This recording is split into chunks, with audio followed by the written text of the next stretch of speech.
Welcome to the Florida Trail Runners Project. Out in the woods, out in the swamps, down by the Willie Coochie. It started with a podcast, now it's a thing. The Florida Trail Runners. Florida Trail Runners. All right, here we are with episode 126 of the Florida Trail Runners podcast. And on the chat, we've got Quentin Berghmans. Now, it's been a minute since the Skunk Ape 100, but for this episode, it's going to be a good one. And, you know, we've got some other chats coming out for Skunk Ape 100. Got a group chat, a 50-mile chat. There's some more coming out. But, you know, for this episode, I mean, we're chatting down with Quentin. He's a former Belgian Special Forces operator, bodybuilder, coach, entrepreneur, and now he's finished his first ever 100-mile. You know, we talk about everything from Belgian Special Forces, the training, overseas deployments, to bodybuilding, discipline, mental toughness, masculinity, purpose, and how his 100 miles went down. So, hey, let's just jump right into it.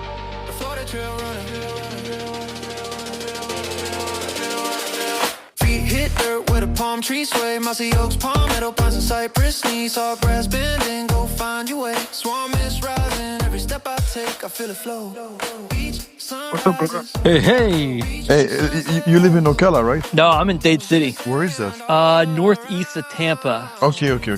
Yeah, it's kind of like there's Lakeland, Dade City, Wesley Chapel, Tampa. So what made you do the ultra, the Skunk Ape in Ocala? Oh, because those trails are awesome. Oh, they are actually, honestly, bro, I think that's one of the most beautiful thing I had experienced during the ultra was the change of scenery, like the constant change of scenery. Like it was even throughout the night and stuff. Throughout the night, I had the hallucination part, like I experienced when I did the 50 rock. Like some of those trees, I think it's right after the berm. This like those trees with like big palms, like very thick leaf, and for some reason they look like bunkers from World War II. And I was like, what the hell? Where am I at the moment?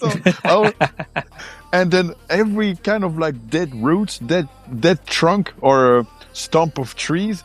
To me, it looked like somebody that was hiding behind a tree and staring at me. And I was like, is there somebody there? I was like, what the hell is going on? That was so funny. Or you got to ask one of the guy at the 8th station. I'm pulling up to the last one before you do the last 6 miles, right? I'm looking at the table under the tent and everything was like moving like I was on mushroom or something. So I was like, what is going on? I was like, bro, the table, the earth is moving under me. It's like, no, you're just tired. Everything is okay. I was like, oh, okay. Oh, you're just tired. That was fantastic. But yeah, bro, thanks for having me on your show, bro. I appreciate that a lot. Oh yeah, it's fun. It's super casual, super laid back, and then I just edit and make it sound somewhat professional or whatever. I'm a talker, so you don't have to worry. Well, I mean, when it's genuine, it's more impactful. I have to say. I did another podcast one day with these guys. His podcast is a Leo Climaco podcast, and all we did was he had a couple of like bullet point questions and stuff, but like I was just like freeballing everything. And he's like, he asked about life experiences and all that stuff, and I was just, okay, bro, like if you want to do this, let's go. But then the thing lasted for like 3 hours. He was like, yeah, okay, we gotta cut time. I was like, okay. Yeah, normally I just print off someone's ultra sign up and kind of roll how the conversation rolls. But you only have one race on ultra sign up. Yep, yeah, so far only one race, yeah. Because like all of this, the thing I've done before, I mean, it's called La Marche de l'Amour, so Dodentocht. It's 100K, and I did that in Belgium, but it was like 2012, I believe, 2012. But there was no ultra sign up website back then and stuff like that, right? So my first experience with ultra distance was that when I was in the Green Beret. I wanted to challenge myself and be like, okay, how long can I last? And to be honest with you, I had the most down to earth realization that I wasn't as tough as I thought I was, because this old lady, probably in her late 70s, just flew by me. Like, and she was like, hey, young man, how are you? And I was like, and I was dead exhausted. It was like sun rising and everything. I already been, walking, running all night. And she blew past me like nothing happened. I was like, who is this woman? And I'm trying to keep up with her. And her pace was slightly just too fast. that I was like, okay, if I keep following her now, I'm just gonna blow up my tank by the time I have to finish this thing. So I had to pull back. But man, that was humbling. She hit you with the young man. Oh yeah, I was not. I couldn't understand it. I was like, but I'm a Green Beret. Like I'm supposed to be fit, and this old lady just humbled me. That's what it is. She humbled me. I was like, okay, I mean, to a certain extent, I'm kind of like on the heavy side for a runner. Like being 225. But I just don't like to use that as a limitation for attempting different things. And to be honest with you, if I have to say, like the ultra stuff. The whole ultra journey that I'm starting is kind of like redeeming myself, Oh, it's a whole new sport. It's fun. Yeah, because I've competed in jiu-jitsu, grappling, kickboxing. I've competed in bodybuilding, like bodybuilding competition. And to be honest with you, I was the most unhealthy mentally, emotionally when I was doing that. Because I was constantly seeking validation from outside of myself, I was like, am I big enough? Am I shredded enough? And then you go on stage and it's not really a sport because it's all about how you look, and how you look is mostly genetics. And I had this, and I work extremely hard. Like I'm a perfectionist at heart. So I'm like training harder than most of the guys, and which led me to become like a sponsored athlete for that stuff. Train with the most like well-known bodybuilders for people that know about it, like Kai Green and stuff like that. But then I'm like, I'm not getting anywhere with this, and everybody's getting bigger than me faster, but I do the same. I mean, sorry for saying it, but just to be truthful, the same testosterone protocol, the same diet, the same training regimen, or harder. So I was like, what am I doing with myself? And I ended up being depressed the day I stopped everything, and I was like, okay, this is done for me. Like hormonally, I was a wreck. Emotionally, I was completely off balance, and I lost myself. I was like, who am I? Because I'm not a Green Beret anymore. I'm not a fighter anymore.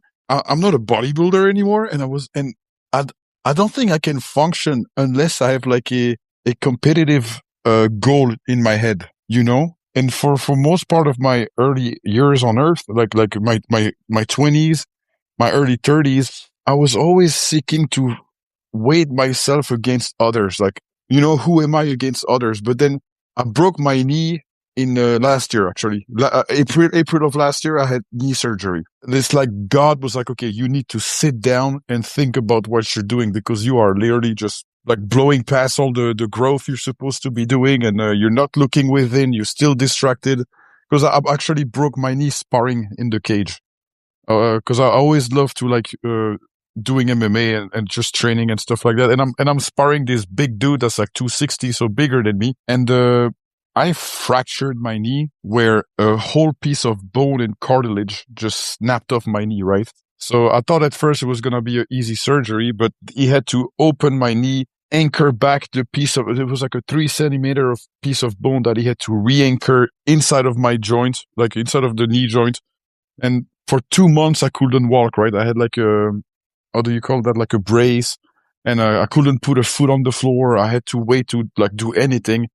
And the surgeon, I remember, was like, oh, it's going to take you about a year before you can put impact on your knee. And I was like, no, it won't. And the surgeon was like, all right. He's like, I'm going to see you real soon. And I was like, no, watch me. I promise you, I'll run before that.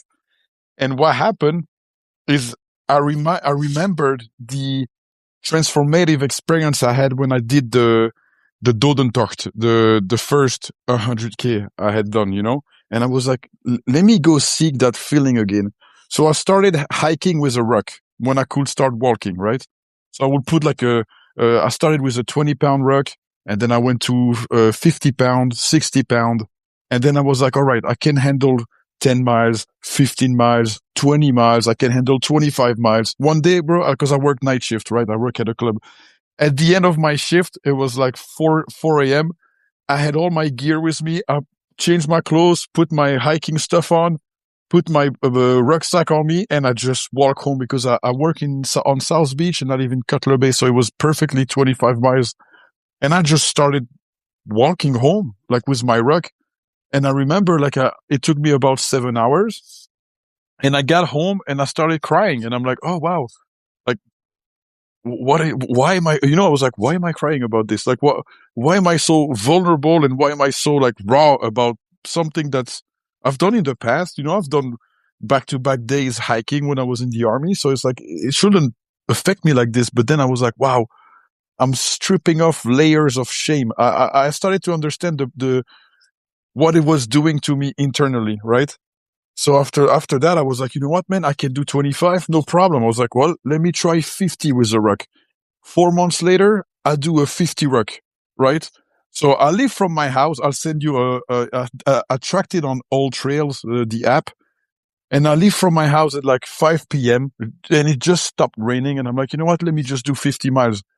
And I started walking. I think it was 30 pounds ruck. Yeah, I had a 30-pound ruck and it was fluctuating because I didn't have a crew with me. I just literally just grabbed the bag and my ruck and just started walking. And I covered like from Cutler Bay all the way west to the Everglades, down to Homestead, back all the way towards the beach east, and then back to my home. And I remember as I'm walking throughout the night, I got all these people stopping by me like, hey, are you hitchhiking? I was like, no, I'm just walking. I'm just walking, bro. He's like, why? I'm like, I just need it. Like, I just want to do it. That's all. Even had a cop stopping me over. He's like, yo, what are you doing? I was like, sir, I'm hiking. I'm trying to walk 50 miles. He's like, why? I'm like, I just need to. That's all. No explanation. I just want to do it. I want to prove myself something.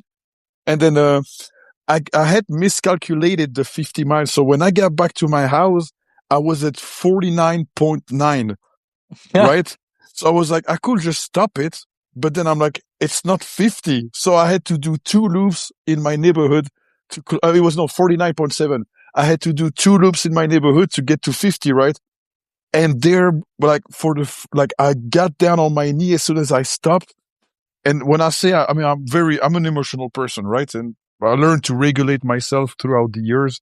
But like, I was like, wow, man, like, I didn't know how much pent up emotion I had from like a difficult childhood and just living the wrong way. Like I was programmed the wrong way in childhood, to be quite honest with you, which is why I have tattoo everywhere. That's, like now that I'm a more healthy, grounded person, I can tell you that it's not healthy to have tattoo on your head. It's because I never learned to deal with difficult things outside of hurting myself, right? And for me, tattoo was like, that's why it's on my head and stuff like that, because I wanted to find a way to hurt myself enough that I can balance the bad and turn it into something, like transfer it in another way, like kind of like expel it out of my body. But the problem is I marked myself, pretty much like a battle wound of the stuff I've been through.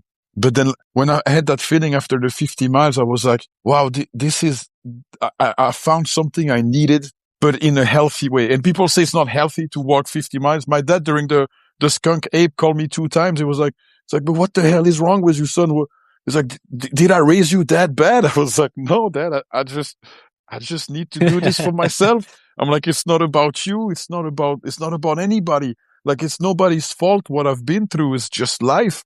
But I'm like, I'm finding myself doing this because it's like, I didn't have a crew for the Skunk Ape. I just did it alone. And I try to never use like headphones. I don't want to listen to music necessarily because I want to be alone in my thoughts, right? And then something that I understood, something too, like I said it to you when I saw you at the Skunk, but I was like, I blame David Goggins for this. It's his fault because like when I started doing all these hikes and the 50 miles, I was when I train at the gym, I listened to his audiobook. Like I listened to both of this book, like Never Finished and Can Hurt Me. And I was like, wow, I relate a lot to this guy with the childhood trauma and all that stuff. And hearing how he speak, I found myself a lot because I became like, after the Green Beret, I kind of used that part of my life as leverage to act like I'm still somebody tough, But I was a Green Beret, like I was the old man, like pretty much the old man. I'm only 38.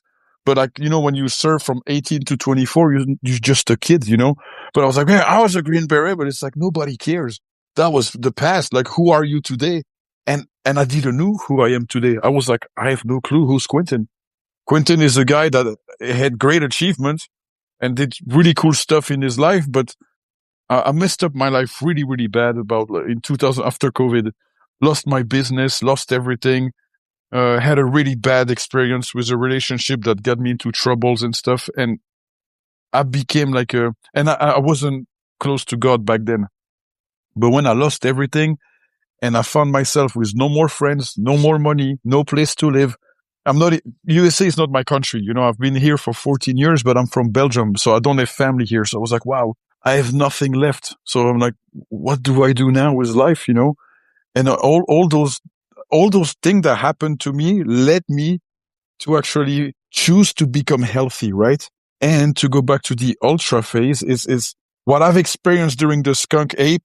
Not only was like a transformative journey for myself personally, but it's also like a reminder that I'm in the wrong environment where I live now, still to this day, because people around me aren't as good. I have one friend that I live with, my roommate. That guy saved me from hell, and I owe him everything.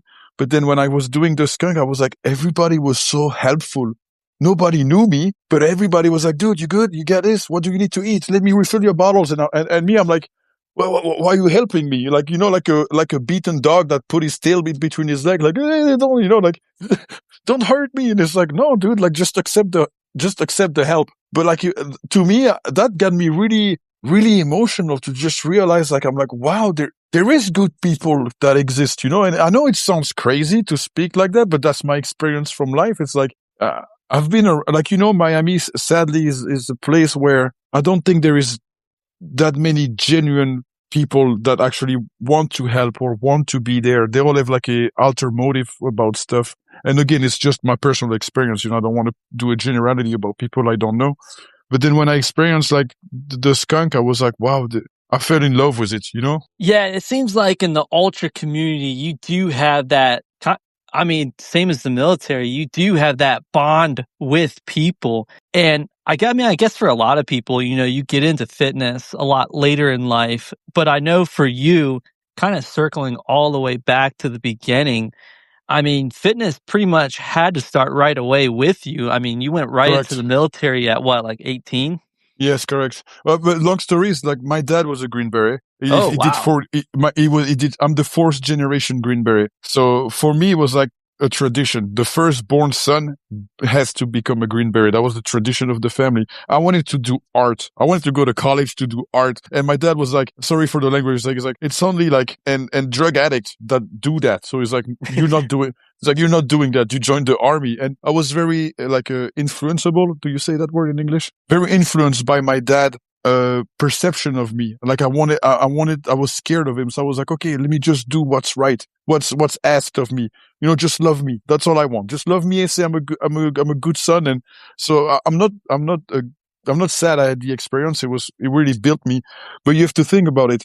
I was raised by a father that had PTSD from a deployment. You know, he experienced the genocide in Rwanda during the 90s.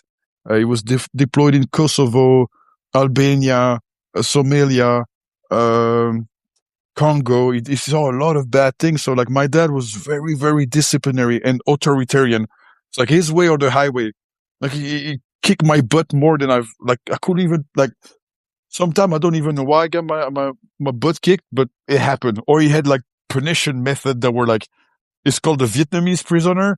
And he would just put me or my brother or my sister, he would put us in the basement, our heels crossed on our knees on a 2x4 with our hand beyond our head, right? And we couldn't move like that. And if we put our head on the wall, it will smack us, right? Like stuff like that. When you talk about it, people are like, oh, what the hell? To me, it was like, it's, you know, it is what it is. You know, like this people like have worse treatment. So I never saw a problem with it. But like, you know, when you do therapy and you speak to people that are in the circle of God and stuff like that, they're all like, oh my God, well, I'm so sorry. And I'm like, oh no, it's fine. I'm doing great. And they're like, hey, you don't look like it. I'm like, I guess, you know, like, I don't know, like I'm trying. But, yeah, so I was raised, fitness at 4 years old. My dad grabbed me, threw me in the pool. It was like, he put like a buoy around my waist and just threw me in the deep water pool. And I still remember flying over this water and falling into the water. And I was like maybe 4 or 5 years old. Or it was like if I was doing bad at school, he would put a rock on my back with rocks and make me run in the woods for hours, you know. And he was like, if you don't have a good brain, you're gonna have good legs. And I was like, okay, Dad, no problem, you know, like it was just like, so eventually, yeah, I had no other option than to join the Green Beret. And then in the Green Beret, the problem is that I had to live up to the expectation of my dad, which was a legend in the Green Beret. So like the instructor were harder on me. And I remember like one day the instructors were like, dude, how can we not break you mentally? And I was like, well, you're never going to punish me as bad as my dad did. And they were, both of the instructors were like, what the hell? Like what happened to you? I was like, nothing, don't worry, you know, like, so when I finished boot camp, I finished first of my promotion. And then when I got into the battalion, I literally have the same experience as David Goggins for that. Is the guy I was with did not live up to the ethos of what a Green Beret is to me. They like to drink. Some of them, like, you know, they're in the battalion for so long, they're just, you know, like tired of shit, and they sorry for my language, they're like over a lot of stuff, but they still do it because you go overseas and then you get, like, we get paid really well in Belgium when you go overseas. But I couldn't find all my friends from boot camp. Those were my true brothers. Like I was fortunate enough to stay with them. Like when I went to the battalion. But I remember it was constantly like I had to perform so my dad was proud of me, you know? I never had a moment where I was like, Quentin is Quentin. No, Quentin is Remy's son, and he has to be equal or not better than his dad, you know? So, because every time he was like, hey, you're Remy's son. You're Remy's son. I'm like, yes, I am. Yes, I am. You know, it was never like, hey, you're Quentin, you know? So I had an opportunity after because I went to Afghanistan, Lebanon on deployment. And after my last deployment, I was like, man, I need to find myself. Because what I was doing overseas, I was like, I don't want to be part of this. Something was off for me. The contract Belgium have to go overseas and stuff like that, what we did there, I was like, this is not what I want to be part of, you know? It just felt wrong for me on the human level. So I had an opportunity to move to USA, and I just took it, you know, and then one thing led to another.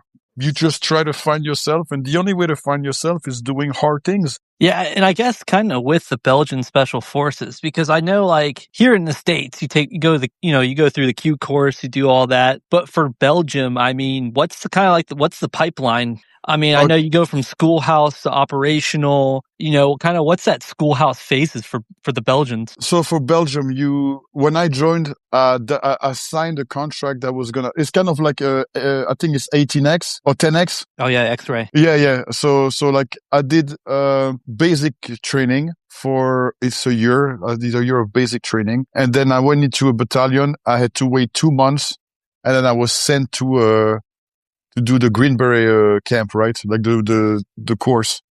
And for that in Belgium, we have a 4 months kind of like buds, I would say, maybe like a physical training, obstacle course, a rope obstacle course, all the tactical stuff, infiltration, CQB, infiltration, hostage delivery, all that stuff. But then after that, we have a 2 months.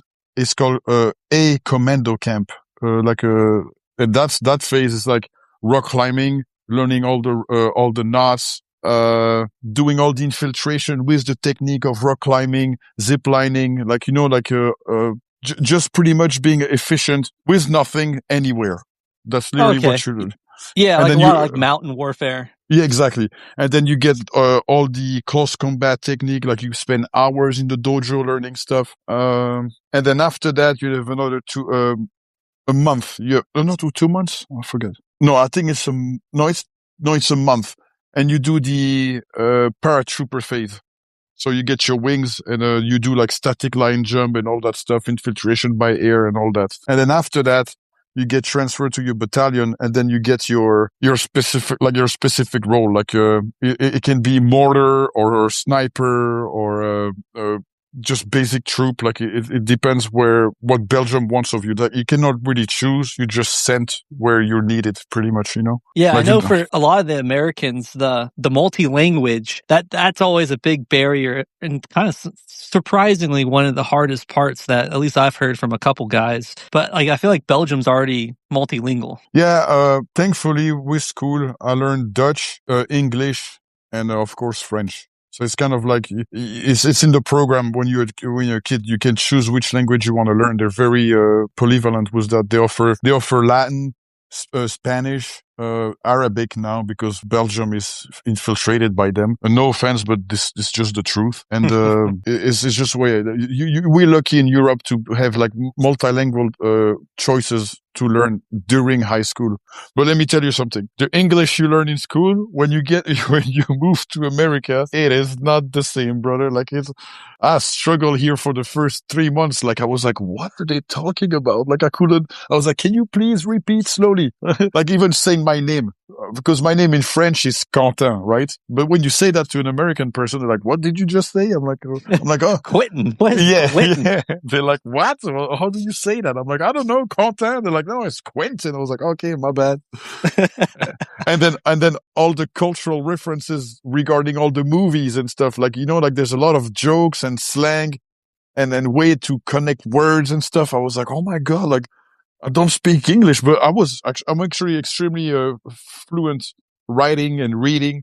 And I had to get the speaking down like to a T. So like the first 2-3 months here, I was like, oh my God, I had a headache every day trying to understand people. Oh, I remember Ugh. my buddy from Poland. He was so confused because a lot of people were saying like, "Oh, bro, that's sick." He's like, "I don't understand. Sick is bad." Yeah, are you sick? You need Like, medicine? like, oh, okay, that sick means that's cool here in America. Yeah, Okay. exactly. It was a challenge, but hey, after 14 years, I got it down. Like I'm doing pretty good, I think. Like, hey, y'all. Y'all's Yeah, not really a word, but it's hey, all y'all. hey, exactly. Or simply morning. Oh, yeah. In school, you learn good morning, and here it's like morning. And you're like, what is that? Like, I don't yeah. know. My first sergeant always would tell me, "Don't tell me how to have my morning." Well, yeah, brother. But it's interesting with the deployments too, because I feel like here in America, a lot of people forget that like other countries were involved in the Middle East. And Oh I yeah, guess like from my understanding with Afghanistan at 2008, 2009, I think Belgium, they were with NATO for correct, a lot of like the recon, intelligence, surveillance, correct. training the Afghan forces. Yes. I think that's what operational and liaison teams and stuff like that. Yeah, there was like multiple world you can use, like because you work for ISAF, like you were part of ISAF. I forgot how you spell the acronym of this now. But when you are over there, you either in compound protecting the compound, right? Like for us, we were stationed in Kabul airport, where it was like a mix of American troops, Turkish troops, Czech Republic troops. I think there was a Swedish battalion. So it's a mixture of all the different components of the UN, pretty much. Like because to be honest with you, when America go to war, Europe follow. There's no you can't just say, hey, no, I'm not gonna do this, because then they're like, okay, well, all the commercial trade and all that stuff, you can kick rocks. Like there's big impact on this on like the economy if you don't actually follow through with whatever USA want to do. But then like when you get to Afghanistan, there was French Legionnaire too. Those guys are crazy. I'm not gonna lie to you. But bro, I swear to God, like they are, to me, French Legionnaire. They they live up to the expectation of what you would think a Legionnaire is. That's for sure. But yeah, for me, like over there, it was a lot of patrol, a lot of patrols every day on patrol just to keep the thing safe. Like patrolling down Kabul, or sometimes we would go in the mountain, or we go to an Afghani battalion where like we teach them like some basic weapon manipulation or basic like observation, teach them how to scan the terrain and all that stuff, like very, very basic stuff. But it was just a weird environment, because like most of the people that was working inside of the compound that were locals, you never know which one is like, I don't want you here and I'm gonna kill you at some point. Like it's a weird environment, because some of them are super nice, like big heart, and like what a Muslim is. A Muslim is a very kind and open-hearted and generous person. Like I had the experience from like going to Dubai, Saudi Arabia, and all that stuff. I've experienced like the non-war zone Muslim, and those guys have the heart in their hand. Like they will never let you pay for anything. They pay everything for you. They open their house to you. I mean, they have their way with like women. They have to cover their hair, and then you can't curse. There's a lot of things where they're like very, very strict about how you behave, as a person. But they're very generous people. And in Afghanistan, some of them, they hate you. Like like they walk by you, they like put their thumb under their neck and like they're gonna, slice your head off. And it's like, what did I do to you, man? Like I just got here. I don't know what to, this. And then you got all these poor kids that are starving, and it's just weird. And then back in those days, you had Blackwater, the contractors. These Oh guys yeah. are, oh my God. Oh, we almost fought with a bunch of them because they came back to compound drunk and they wouldn't unload their weapon. So we had to get dressed in whole, like, uh, like the plastron and all that stuff to like beat their ass if they don't want to listen because they were like, "No, man, you can't tell me what to do." And we're like, "Dude, it's protocol. You just gotta follow the protocol. You can't just you gotta unload your weapon in the thing, and that's it. Just obey." They're like, "Ah, fuck you." It's like, okay, well, there you go. Now we're gonna fight over something. Or I remember me, I'm like 19 years old, so I see they come back in their pickup truck. They look like, pretty badass. I'm like, wow, this is really freaking cool. So I take a picture of one of them, right? And the guy come, slap the camera out of my hand, smash it on the floor. He's like, who the fuck are you to take a picture of me? And I was like, oh, my bad, man. I'm sorry. I'm a kid, like I'm 19 years old. Yeah, I got a cool job because I'm a Green Beret, but in my head, I'm still like a little bit gullible about things. So it was just like, it was just a weird world. Like, I don't know, man. I'm happy I did it, but like, it's different. It's different. There's some stuff like, it's not like, I don't know how the Navy SEALs in USA can speak so openly about stuff they've done overseas because, there's certain contract that you cannot actually, I mean, that's what we've learned in the army. There's some stuff you just don't say. Like you don't share publicly what was your role or what you've done or, like you don't say name, you don't say like, there's some stuff you gotta keep it, it's part of the job, you can just tell everything. Yeah, there's a lot of OPSEC with what's going on, but even just, I mean, it's just politics. A lot of it you Yeah, can't say because it would disrupt politics and the general correct, perception of what's going on. correct. And honestly, it just makes you kind of, even like how we're raised and where we grow up. I mean, Lebanon, you have the Israel and Hezbollah going at it. Yep, Lebanon. I got a funny story for that because our job there we were part of the UN. So I had the blue helmet. Yeah, so I was there and I was there to actually protect all the minesweepers. So there was a platoon of minesweeper. They will just like clear out the line. It's called Blue Line. So all the mines that were planted in between Lebanon and Israel. And I remember one day we just there protecting them, and you have these two Merkava tank. You see which one it is, right? The Israeli tanks that come out of nowhere, point their stuff at us, and they're like, "Leave." We're like, okay. And we have one MPPV, so that's our Humvee, right? In Belgium, it's called MPPV or Dingo 2. It's like a big gigantic truck, like you can roll on a mine. The thing, like the wheels pop off, but inside you're pretty safe. And then I'm just like, man, what are we supposed to do? Like, because it's like we can't beat two tanks. So we call HQ and we're like, hey, well, these two tanks just came out of nowhere, literally, like it came out of the ground or something. And they're like asking us to leave, and they're like, yeah, just pack and come back. I was like, all right, no problem, just come back. But my deployment in Lebanon was like, it was really cool. Like I had it like in the movies, to be honest with you, civilian clothes, just escorting VIP downtown Beirut. I went eat at a restaurant. It's called La Crêperie. It was like on the lagoon. Beautiful. I was like, wow, this is pretty cool deployment. I'm not going to be mad about this one.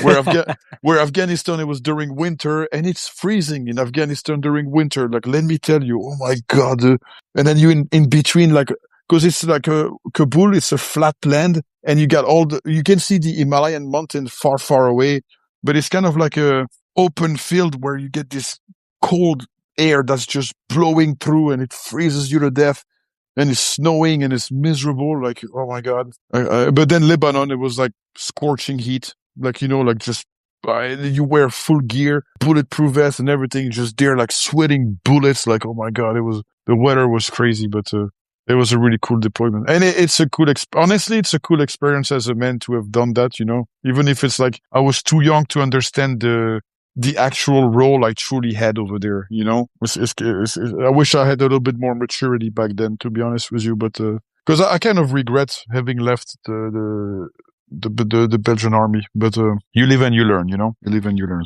Yeah, but I mean, you kind of said it too with how you grew up, but I mean, even with the military, it really does shape your approach to life and that mindset of discipline.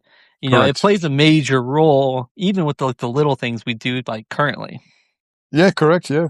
Yeah. I mean, look, the ultra, the moment where you like your mind want to quit, then the training kick in, because there was a few times like for me, like I can shut off my brain for a long time, right? But during the night, I started to playing soccer with all these roots, So I'm like kicking the roots so hard with my feet. I lost 2 toenails because I kicked it so hard that it bruised up, and it was just like, and then I was like, oh my God.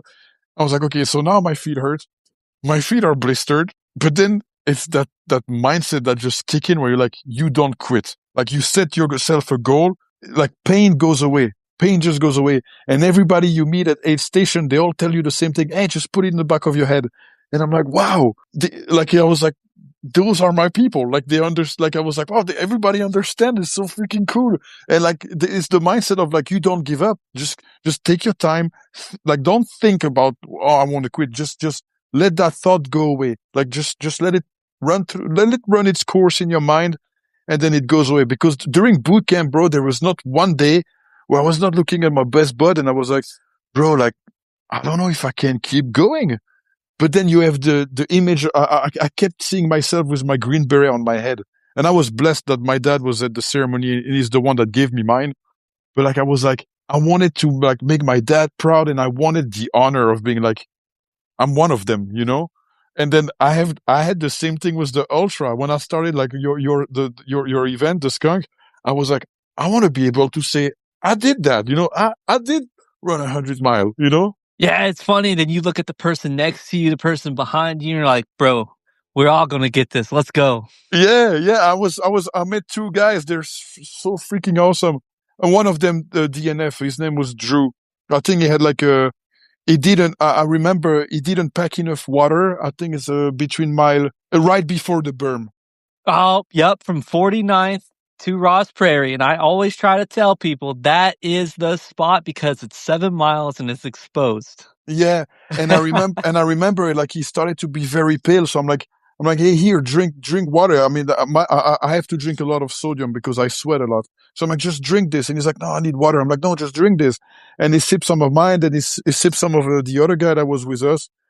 And then I remember when we got to the berm, he sat down and I looked at him. He looked defeated. And I was like, come on, bro. Like, I had to keep going. And I felt guilty because I wanted to stay with him. But I'm like, no, man, I'm on a roll here. I feel good. I have to keep it going, And I remember like throughout the run, at some point, I when you look back around, I crossed paths with the other guy that was with me, and he was like, "Oh, you get news from Drew?" I'm like, "No, I don't know. I haven't seen him." He's like, "Oh, me neither." And then at the end of the race, we added each other on Facebook, and we're both like, "Oh, bro, do you have news about Drew?" And then when the result came out, we saw he DNF'd, and I was like, "Oh my God, that's so sad," because the guy was doing so good. We had like for the first 50 miles, we had about like a 13 to 14 minute mile, So it was like a decent pace. Like I was trying to hold that, to be honest with you, throughout the whole run. Because my goal, I wanted to try to do 24 hours, but man, I was delusional. Like I've never run 100. I was like, dude, just finish it for your first one. Just finish it. Just finish it before the cutoff time, because And that's always the trick with, especially when you get into a new sport, because I know like for you after the military, right? Like you got into like bodybuilding, weightlifting, and that kind of stuff, right? Yeah, correct. Bodybuilding is the part that sucks is eating. right? Because you have to constantly eat every 2 to 3 hours. And I was eating like 8 to 9 times a day. Training, I was actually training really, really, really hard. Like I was training with, you can look it up. Kai Green is one of the biggest name in bodybuilding. And that guy trained for like 3 hours. Like when we were doing shoulders, it's like 3 hours of every single angle you can think of. Which at some point I was like, dude, this is actually silly. Like we don't have to do that much, but because of ego and of like, well, I'm strong too, I can do this. Like I would just stick around, and it was actually really good because I still had the challenge of like having to push through. But then the stimulus of weightlifting and the stimulus of running for hours, two things so different. You can train for a bodybuilding show, but I think the ultra is more you grow into it. I don't know if you see what I'm saying. It's not because I trained pretty hard for this one, but I didn't know. I only had the 50 mile or the 100K experience. I never had the actual 100 mile experience, you know? So I was like, I didn't know what I was going to go through. I knew I was going to get tired and all that stuff, but I was like, but how? Because it's in kilometers, it's a lot. When you convert, it's like 106 is 170 kilometers. I'm like, well, it's a lot of kilometers. Even my dad, I remember my dad when I called him at the end, like when I was sitting on the chair, and he started crying. I was like, why are you crying, Dad? He's like, well, I didn't know a human being could do that. And I was like, and I'm like, Dad, I'm not special. I'm like, I cried during the thing. I wasn't feeling great the whole time. I had doubts and questions, and I was like, why am I here? Like, why am I doing this to myself? You know, like, I'm sure everybody has that. But then it's like that same thing that you guys all say, like guys with experience, is like just next mile, next tree, next crossroad, you know, and next aid station. And then I kept my mind on short goals. I was like, okay, let me get to mile 30. And I was like, okay, let me get to mile 40. And after 70 miles, I was like, let me get to mile 72. And then let me get to mile 73. And then after, I'll tell you, bro, like I told you, the 100 to 106. Oh my God. I was cursing I was like reaching the end of the trail, like turn on the right. And I'm like, okay, that's going to be the end. I'm like, oh, keep going. I was like, and then I see this concrete route and I'm like, that's where the camp is. That's the end. And it wasn't the end. It was just the intersection I had to cross. I was like, oh my God, I was going crazy. Like, but it's such a cool experience. Like, I'm telling you, like I told you, like I'm gonna attempt now I want to see if I can do 200 miles. So that's I'm gonna see. I want to do the across Florida too. But like you guys, a lot of like you told me that, but other people tell me too that they're not very sure about this one. So I don't know. You know, like it's kind of getting me on the fence because I don't have a crew, so I don't want to do something that you know, like I don't want to start something that I'm not prepared for. So if I don't like the letters DNF, I don't want to. I don't want to have those. I know it's gonna happen at some point, but if I can prepare to avoid it, you know, it would be great. Oh yeah, it's funny because you mentioned like eating more with bodybuilding. So when I was trying to lose, I was always like 150 some pounds, 160 some pounds, and then I had ballooned up to 205. And Wow. you know, after I got my wedding pictures, I was like, dang, bro, what happened? Yeah. So I built out this, like, it was supposed to be 12, end up being 13 week. But when I was looking up just like, how do I lose this weight? Which I mean, as simple as calories in, calories out, but I love to eat and I was not going to sacrifice that. So I looked at like, okay, well, how are bodybuilders when they're getting ready for competition? How are they eating so much? And, you know, outside of the gear, but like, how are they eating so much and then still dropping weight? And then I was looking at a lot of research, a lot of studies, CSCS training manuals, stuff like that. Yeah. And, you know, I mean, when I dropped 50 pounds, around 50 pounds in that 13 weeks, I was still eating 5 meals a day. I still had a snack before bed. Good, yeah. So that's how it works. I know it's it sounds counterproductive, but like you have to see your body as like an engine, a furnace. If you don't feed the engine is gonna store what's needed to survive. Because the primary function of our brain is survival. It doesn't think about nothing else. It's survive. So when you drink too much water, what it does, like you know, like even when you get ready for a show, you have to drop the water, but then dropping the water, you have to load it to drop it. So you drink more. So your body is like, oh my God, I have to pee because there's too much water now. And then you just stop it. And your mind takes a little bit of time to process that information. So you keep peeing. Meanwhile, the brain is not didn't understood yet that there's no more water coming. So you see, like you manipulate water, you manipulate sodium, you manipulate like like your calorie intake, like the carb intake, and all that stuff. Because at the end of the day, carb, I think, is one of the just like for ultra, carbs is what makes it. Yeah, protein build muscle, but I mean repair muscle fibers. But like it's the carb content that's actually very, very primal, like primary in how you structure your diet. To my experience. Yeah, and that was the biggest thing because I also gained in muscle mass through that weight loss. And Yes. that was obviously like that was the big goal was I wanted to gain muscle but lose all the fat. Yeah. So I was making sure I was dialed in on protein. Dude, I was like weighing out my chicken and I had about every spice imaginable to change the Yeah. variety up. You I did had it the my right way. You did it I the had right way. my fats, avocado, those little, Perfect. those pre-made in the cup, Uh-huh. those were my healthy fats for the day. All my carbs, pretty much sweet potato that, sprinkle a little bit of brown sugar because I love candy. And to cut that candy craving, I just sprinkled a little brown sugar on my sweet potato. Yeah. And there we go. Now I was getting my carbs. Yeah, And you went full bodybuilding diet on this one. that's what I really studied what these guys were doing in order to get my goal. Yeah, For but the you did longevity of it too. correct. Yeah, yeah, because that's the thing is all these things. Like I've never been a fan of all this trend of like keto and vegan and carnivore and like because it's a trend. It's like 75 hard. It's a trend. It's something you do to try, but if it's not engraved in your routine as in the discipline of who you want to become or who you try to become, it will not last. That's why you have all these people going on a diet and then they regain the weight because they don't. It has to be. You have to program your mind that it's like, okay, for now on, I don't eat for taste. I eat for functionality. I'm eating this because it's going to give this result. And once a week, I always say like you have to treat yourself or you will break.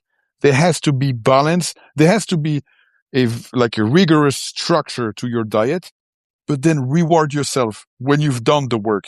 Because the problem of all of us as humans is we seek comfort, and food is comfort, TV is comfort, your bed is comfort, your couch is comfort, 9 to 5 is comfort. We seek comfort because we just want peace, but that peace is actually what makes you wake up one day and be like, what the hell happened to me? Exact. Well, I mean, I love candy. So my snack before bed was fruit, sprinkle some sugar on that, and there you go. That's the craving Wow, satisfied. you know what? You want to know my craving is ice cream. So I found this brand. I mean, it's probably not healthy to a certain extent, but it's 150 calories and it's a yogurt ice cream bar and it's low fat, 150 calories, but it tastes delicious.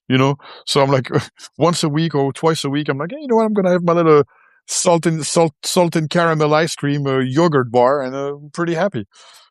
But bro, like funny story. When I was competing, I love Skittles, right? And I remember like I was like 2 weeks out, completely flat, drained, like depleted. Just eating asparagus and fish all the time, and training and doing 2 hours of cardio a day. And I just craved sugar so bad. I actually started chewing Skittles just for the taste of it. And then I spit everything in the garbage. I went brush my teeth. I was like, oh my God, I cheated. But you see, like that's the psychotic part of bodybuilding where you become like you have like I don't know, you call that like a food issue, like where I forget the name of it, but like you become toxic with the way you see food. Like I would for 7 years of competing, I would not go to a restaurant. I would not socialize. I was literally just working, training, eating, sleeping, eating, working, eating, like that was it. So like relationship wise, I mess up a relationship because of it. Relationship with myself wasn't good because of it. So like there's certain extreme, like I hope for people to never actually experience, or maybe that's what they need for their experience in life. But man, like you have to, it's such a dangerous slope. Like it's a slippery slope to like have like body image issue. And that's something too. Like you see when you had that realization, I'm like, oh my God, I'm 205. I need to lose weight. I had the same, but like I was 260 of muscle, you know? And then I started shrinking and shrinking and shrinking and shrinking. And then, you know, like the problem was the testosterone depleting in my body and coming back to a natural level and then seeing my body shrink. I had a horrible time accepting who I was becoming, you know? But being at 220 pounds or 225 at 6'1" is a decent weight. I'm not a small guy, but I was like, my God, I'm skinny. And I had body dysmorphia. I had to beat body dysmorphia because every day I would wake up, I'd be like, I hate myself. I don't like how I look. But then you had to go to a place where you're like, but who care? Actually, who care that Quentin is 225 pounds? Nobody. It's not like I'm going on the street and somebody's going to be like, hey, why are you so skinny? You know, it's like, who cares? Even if they think you're skinny, that's their prerogative and their vision.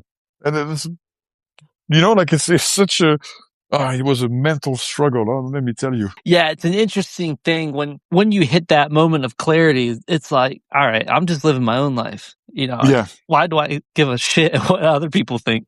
But It's tough to get there. It is tough to get there because I know, like, as a former college athlete, you know, I used to be able to run fast. I went to nationals in college, but then now I'm 30. You know, sometimes in that training cycle, I'm just like, dude, I don't get why I can't rip out these times anymore. But you kind of have to forget that, like, or distance yourself from that the past. I guess, yeah, like that Correct. past. Yeah, Like you know what? I had imposter syndrome, that that's what it's called. yes. I had the same. I had this. Funny you talk about this because during all my training blocks for the skunk, when I was doing the long run, I had in my head I could run a half marathon in an hour and 38 minutes when I was in the army, right? And here I'm like taking 2 hours and a half because I'm doing like 13 to 15 minutes a mile because it's like, okay, the goal is to last 100 miles. It's not to go as fast as possible. But it was a struggle in my head to be like, and first of all, when I was in the army, I was 185 pounds, you know? So now I'm 225. I'm 38 years old. I have a knee that's been injured. I had surgery on, you know, aches and pain from years of weightlifting and MMA. So it's not like my body is fresh. I mean, I'm young by age, but my body, I put already a beating on my body. So I'm like, you know, I start running and I'm like, my knee hurt a little bit. And then it's like, okay, after a mile or two, it warms and then it's fine. You go with it. But I had that same thing. I'm like, man, on Strava, you see all these times and you're like, man, I can't go that fast. I'm like, it's just not good. Yeah, it's an interesting point where you kind of realize where you're at and just accepting like, hey, this is where I'm at and let's roll with it. Yeah, it's like I was watching the Cocodona 250. That girl, her name was Rachel, I think, that finished first. Oh yeah. Oh my God, bro! And then in my head, I'm like, well, maybe I could do that. I'm like, no, dude, you cannot do that. Just keep common sense in your head. Like, this is impressive. That's crazy. Like, I don't know.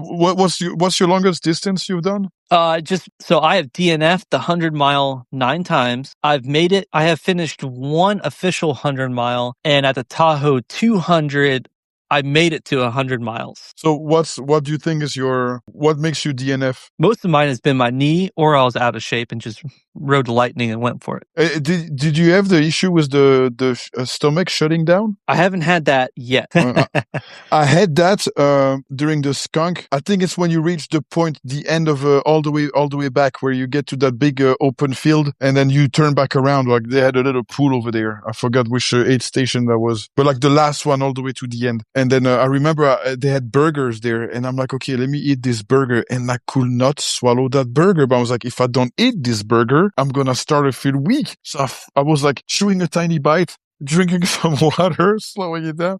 And I was like fighting the puke. I was like, oh my God, what's going on? What's going on? And then I'm trying to eat the gel, but that doesn't go down anymore either. So I literally force fed myself this burger because I'm like, if you don't eat this burger, you will DNF. So to me, that's I think my weakness. It's the stomach part. Because that could be the tricky thing sometimes. But that's also, the Florida heat, when you start a race in the 60s and by peak heat, you're almost 90, that just plays a toll on your stomach. Hey, you know what? The second day, when the 13-mile stretch on the tarmac, the long stretch on the concrete road, whatever, like, Yeah. the tar. Oh my God, bro. I was like, I was literally trying to walk on the side to get some shade because the heat was coming from the road from under. I'm like, my feet were burning on this thing. I was like, what the hell? I was like, wow. Thank God I always carry like 4 liters on me. I had 3 liters on me. But by the time I got to the aid station, I was empty dry. Like, the heat was intense, like for sure. But yeah, I mean, you're a big man. And you know what? I don't see it because I remember when I got to 50 mile the big at the start, this old man was like, "You're a very large man." I was like, "Oh, really?" I was like, "I don't know," because in my head, I see myself. I don't see myself really. I truly have body dysmorphia, something I try to work on. But like, I don't see myself big. Even when I was 260, like full of muscle and veins and ripped to shred, I was still seeing myself like, I'm the smallest guy in the. But like, and that comes from childhood, because I remember when I was a kid, I was kind of like chubby, like when you're a kid, you go through puberty and all that stuff, and I kind of like tiny boobs from, being a little bit chubby and stuff. And my dad made a lot of fun. Like he was bullying me about it. Like, and then at school, I was bullied for it. And then, I get back home and my dad is like, I'm ashamed you're my son. You look like, you got tits like a woman. And I'm like, oh my God, like you're 12 years old. Like, what do you know about, like you only eating what your parents are feeding you. So it's not like you're aware of like, hey, that many carbs, that many fat. That's, so it's like, so I remember I had a growth spur at 14 and that's when I started, that's what made me become like in my head, okay, never I'm going to let somebody make me feel like this. So I started really, like when my dad would take me to train, I started to switch my mindset into like, just watch me. I'm going to beat you one day. Like what? I'm going to run faster than you. I'm going to be bigger than you. My dad became my rival, like it was like my nemesis. I was like, I'm going to be better than you. I'm going to be better than you. Like, I mean, what do you think of like the old school bodybuilding versus like modern physiques? I'm talking like, the difference. You got Arnold, Lee Haney, Dorian Yates. Okay. Favorite time is the time of Bob Paris, Okay. Lee Labrada, like those physically, if it's on an aesthetic point of view from like a standard of what a bodybuilder should look like, that was to me art. Dorian was the first mass monster, right? So like his training style, blood and guts, that's what I relate to. Cause yeah, that's the big thing. Cause now it's all about like the aesthetics versus just sheer size. Correct. Yeah. Or there is sheer size, but it became so altered by what they're using now with IGF-1 and the excessive amount of growth hormone and all the peptide and now it's more about science than back then, the time of Bob Paris and all that. It was more about hard work. And then you had the steroids on top of it. It wasn't steroid and then a little bit of training. It was a lot of training with the help of anabolic steroids, I mean, these days people work extremely hard too. Like, don't get me wrong, but I think it lost let's just make it look aesthetically perfect. Now it's just, let's be as big as possible by any means necessary, including having your health going to hell, like with insulin and all that stuff. There's a couple of buddies of mine that were sponsored with me with the company Redcon One I was sponsored by. Oh yeah. Luke Sando passed away. George Peterson passed away. Dallas McCarver passed away. I mean, there's so many great guys that died, and Cedric McMillan passed away. And it's like, wow, man, like, is it worth it? Like, is that, and back then when I was competing, I had that same thing. I'm like, if it takes 5 years of my life, I don't care. I want to become a pro. But it's just a toxic way your brain want to adapt to something that's not natural, But to go back to your question, yeah, because I deviated here. But to me, my favorite time of training, trimming style, it's blood and guts from Dorian Yates. Some maybe Ronnie Coleman too. I love Ronnie Coleman was freaking monster of strength. Like I still can't believe how much weight he could move. Being like 4 weeks out with his joints probably dry to the bone. Like that was really. Or Branch Warren. I don't know if you know Branch Warren. Is this bodybuilder from Texas? He was training in this old rickety gym in Arlington, Texas that Ronnie Coleman was training at, and it's nothing but iron weight and just training crazy heavy and no AC in the gym. Like, that's more my style of training for sure. Oh, dude, I love those grungy gyms. We get spoiled now with like EOS and Anytime and all of those. You should come to my gym here, bro. It's a tiny gym. It's the size of a garage. It's called Iron Temple, but it's one machine on top of the other. The AC barely work. It's hot as balls. It's iron weight that cling when you grab the dumbbell. It's like, like it's. Oh, you gotta tighten the things on the sides. Yes. But it's the best gym ever, bro. It's like Rocky Balboa, Rocky IV training style, it was fantastic. It's fantastic. I mean, like training for these things and lifting in general. I mean, there's a lot of training philosophies, but like, I guess for you, like what actually builds the most muscle? Like, are we talking volume, intensity, frequency? It changed for me. It changed with my age. When I was younger, it was a lot of heavy weight. Like I could incline press 4 or 5 for 10 reps, or flat press for 55, squat 600, deadlift 500. Like, and I could do I always done more than just 6 to 10. I always did like 12 to 15. But then I got to a point where it was damaging because I was ego lifting a lot, right? So I had to become smart about things. I was like, okay, I'm not gaining as much. I'm becoming stronger, but I'm getting injured more. So I'm like, let me see a different. And then when I started training with Sky Green, that's when my whole mentality changed, where everything became time under tension, even if you have no weight. Like he made me learn to, I was doing lateral raise with 5 pounds, struggling, where I used to just swing the 80s for 12 reps like it was nothing, so in my early 30s, that's when I started to do time under tension above anything else. And then I was able to still lift heavy, but it was properly pushed. Like it was very thought through. It wasn't just like, let me just be strong.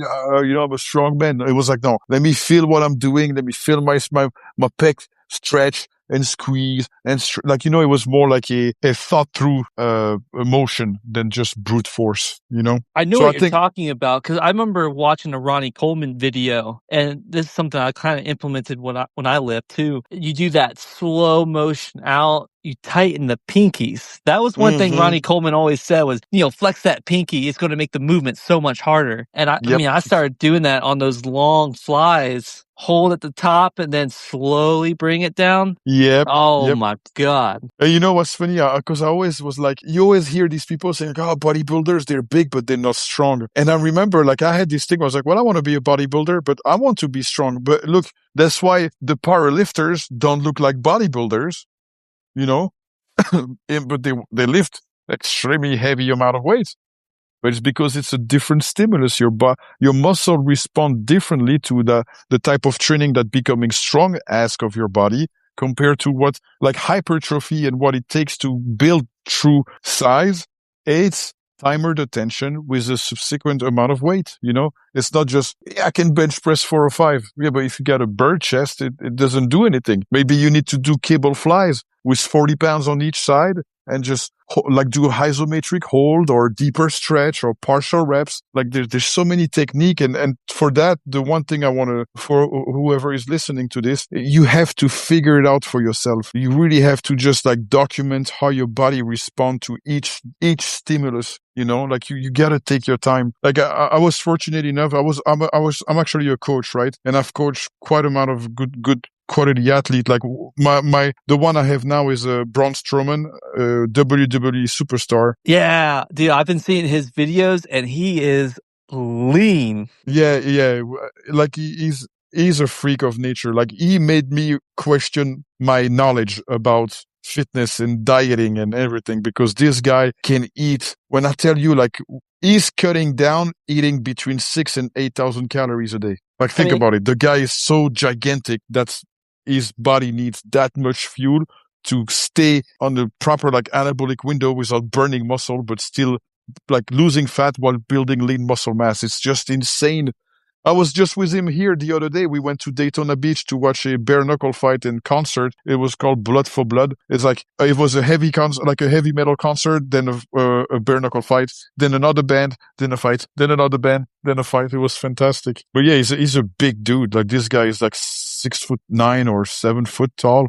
And 335 pounds of muscle. Like it's pretty crazy to see. Yeah, and I mean, I'm kind of a WWE nerd. I'm a pro wrestling nerd, and I'll admit that to everybody. But it's crazy because he got picked up out of the powerlifting scene, and then Yes. got brought over into the sports entertainment side. Yeah, but that guy, he has a ring in his garage. Like he was so committed to his craft that he put in the work. Like for 10 years, he traveled the world doing shows every weekend, like 3 days back to back, constantly for 10 years. And I've been like his best friend for the past 6 years, like 5 years now. And I saw him go through the ups and downs. Like they let him go, then take him back. And then it's like the world of WWE is so demanding on the athlete that it's like he had fusion on his neck because he broke his vertebrae. One of his leg is like partially paralyzed, but he still picked up dudes that were 360 pounds and body slam and jump over the rope and like things you like a normal human being that have limitation will have never been able to say, hey, I can do this. He just did everything, you know? Yeah, and I feel like a lot of that training too. I mean, obviously the goal is getting that muscle hypertrophy, right? Like Hypertrophy, correct. there's a handful of schools and philosophies of thought when it comes to like, modern lifting to get Correct. that muscle hypertrophy. But to be honest with you, like the modern day lifting approach is too complicated. They've added so many different variants to something that's so basic. Mike Menzer, just read his book and you understand yeah. training. It's not that hard.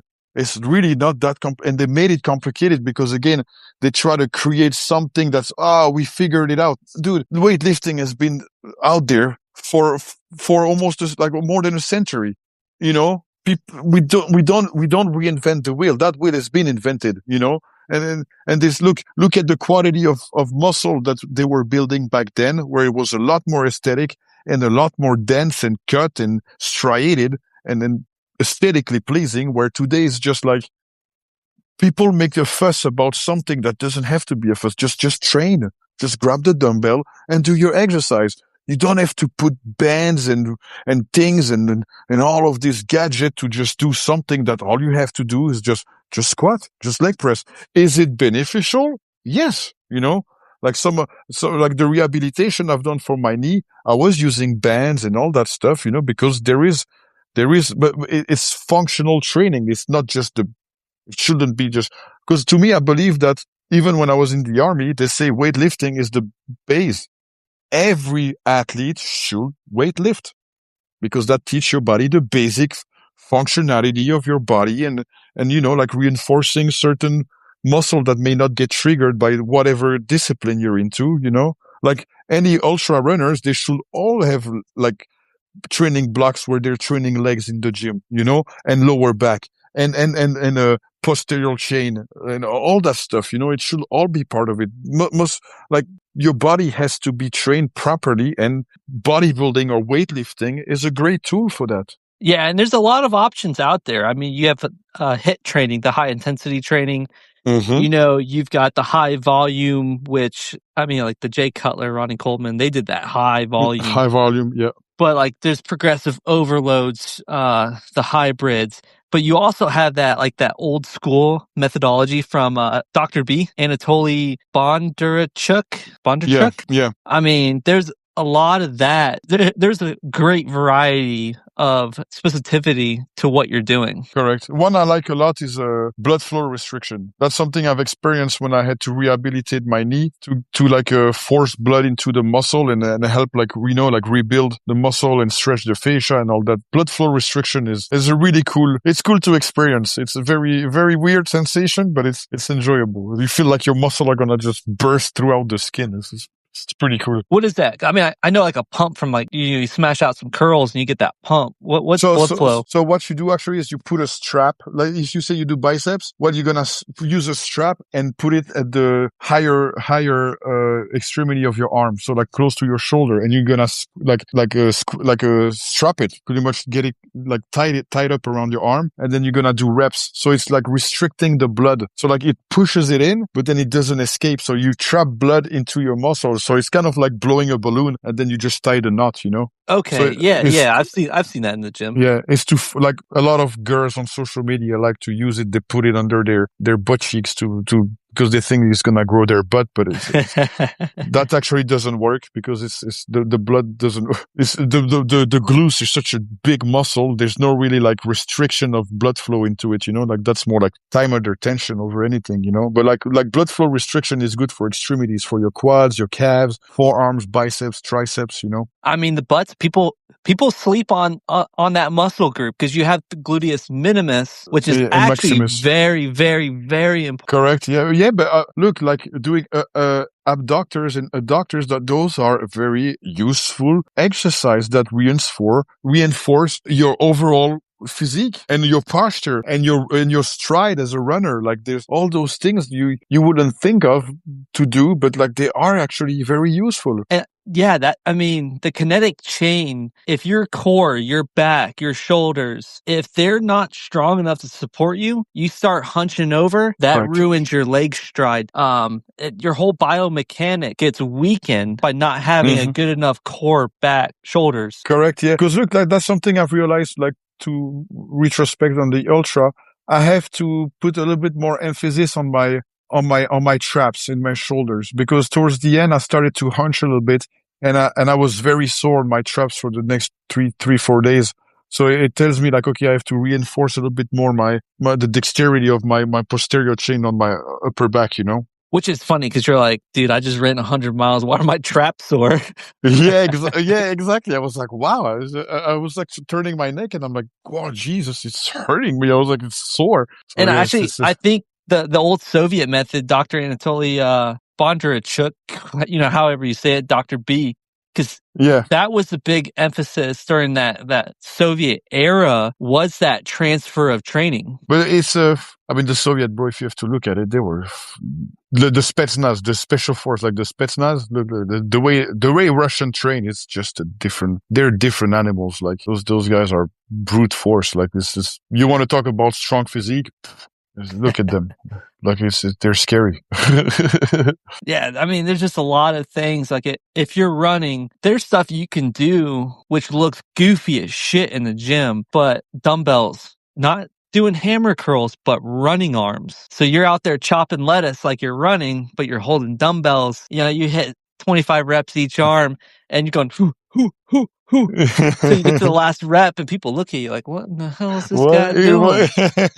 They filmed you to put you on social media. Look at this. Yeah, I mean, hey, functional training is just let me do my thing. Don't judge me. I'm getting ready for an ultra. Yeah, that happened quite some time. Like sometimes it's legit though. You look at people and you're like, what are you doing? Why are you doing this? The cleans, the push presses, they look cool, but doing running arms, or I call them bushwhackers.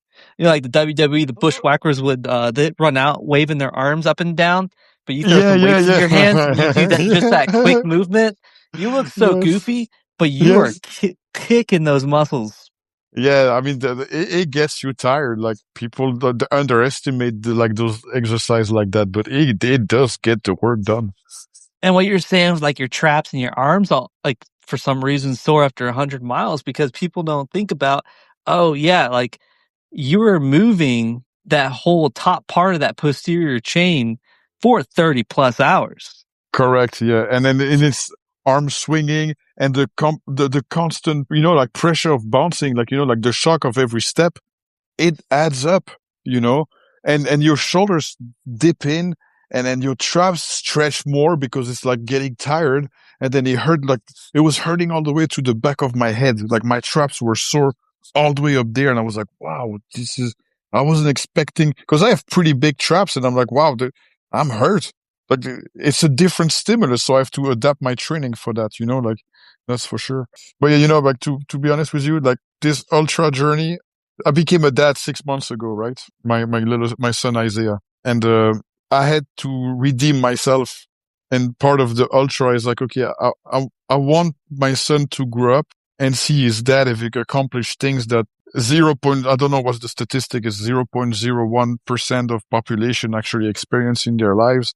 But like, it's like, I want him to be like, wow, like if my dad could have done that, well, maybe I can too, like give him the power of like, hey, there's no limit to what you can accomplish if you just put your mind to it, I think that's a good point, because that was something that hit me so Joe Gray, he's a mountain runner. He's like the first African American on Team USA for MUT, Mountain Ultra Trail.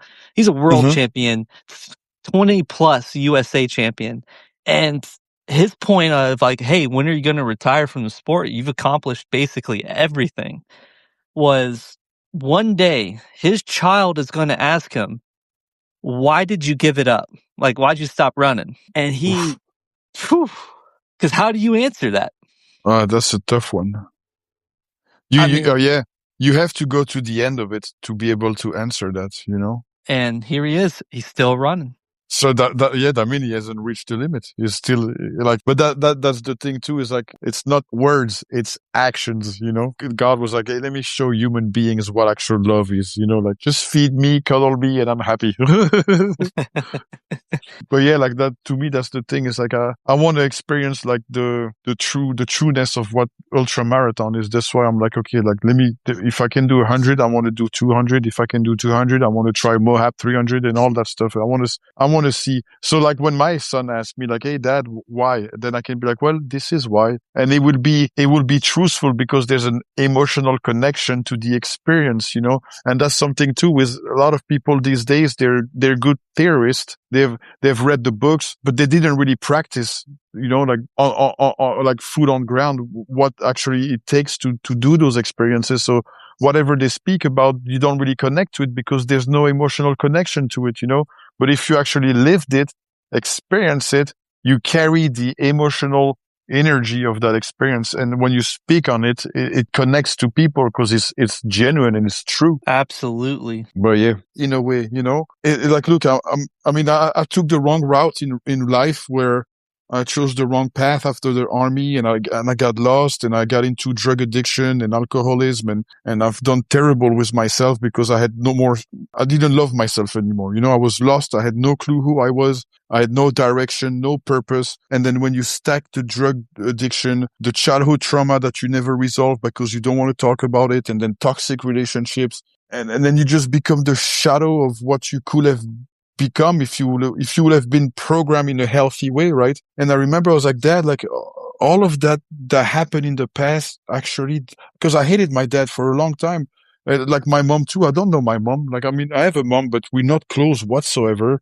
I'm not gonna be deep into it because I like the Bible asks us, like, you don't put shame on your parents, but like, I've been through a lot of terrible things that it's like, but I got to a place where it's like, none of it matter, like, thanks to like, I love Jesus, and Jesus is the reason why I became a healthy human being, because he confronted me with all of the sinful behavior that, when you're not under Christ, you don't care. But then when you are giving your life to Christ, you're like, oh yeah, no, that does not feel good. So let me fix it, So I was like, Dad, all of it was just preparation to make me become who I am today. So there's no testimony without a test. If you're not, God test is the people he know that can survive the test. I truly believe it. And what is it a story if there's no real, true, painful experiences that others can relate to but are scared to talk about, There's no testimony without tests. And I think that is probably one of the most important things that I think a lot of people don't realize. Exactly. Look, the Bible, if it wasn't for Rahab the prostitute, or the tax collector, or Peter, Job, Joseph, they didn't talk about perfect human being. Even Abraham, say he was a sinless man, got challenged, and and lied. He lied about his wife, that he wasn't his wife because he didn't want the Pharaoh to fall in love with her and make her, or like, like there's all these stories about people doing terrible things. They had a good heart, but they were not living under the way and the teaching of Jesus. We all sinful. That's just the truth. And the sad thing about life is we are so scared of judgment of others. Because when I had the thing that happened to me where I got in trouble with the law and I really messed up my life really, really bad, I hid in a cave because I was so ashamed. I did not want it to see nobody's face. I was scared of everyone. But then I was realizing to myself, I'm like, wait, hold on here. It's my life experiences and I can take accountability for everything. And I can actually, yes, face, because Jesus said,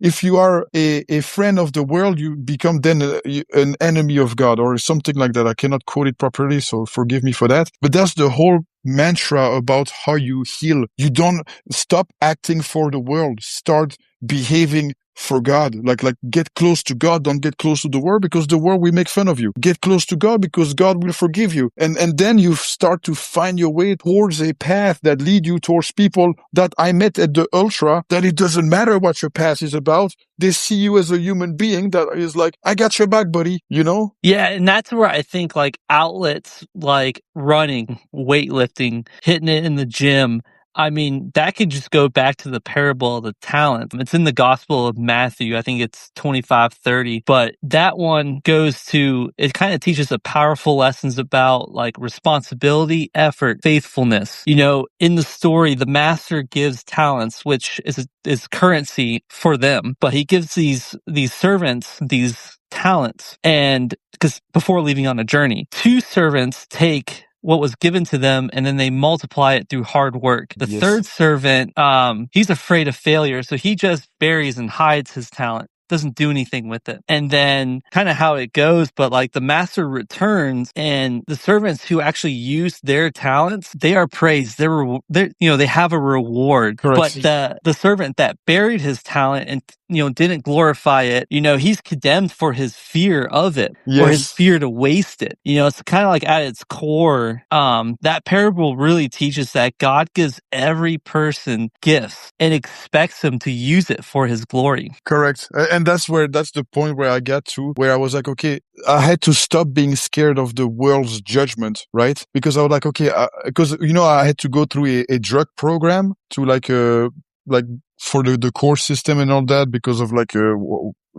long story short, I had a drug possession charge that I had to get expunged. So they put me through this drug program and I met all these guys at the NA meetings and stuff like that. And I was listening to everyone, right? But I have this thing where I can see the wall that people build where they want to speak the truth, but they're scared, right? So I was like, let me practice that. God gave me the gift of speech. So just speak, and I had to learn to speak from vulnerability and not ego. So I was like, okay, just strip down everything, all the fears, all the doubts, and just say it raw how it is, just like they do in the Bible. Just speak it raw, speak it truthfully, and have a good heart when you share that story. So I've experienced that. I'm like sharing my story, and then I see everyone started to open up, and everybody started to be like, oh, wow, okay, yeah. Okay, I relate to that from my childhood. I relate to that from the relationship with my mom or with my dad. And the whole purpose of this, and then to go back to what you were saying about the talents, God put me through all this. And even that's something I've learned like from David Goggin as well. So God put me through all this, right? And I'm going to stay a victim and hide and be scared of other people judging me, which judgment is a projection of an inner trigger. People that judge are just being revealed. They just saw themselves, It's either a lack of understanding, a lack of intellect, or a lack of empathy. But most of the time when somebody's like, wow, you did that, you're a bad person. Well, why do you feel triggered that you need to judge? Is because you've been revealed, and that's just the truth about psychology overall.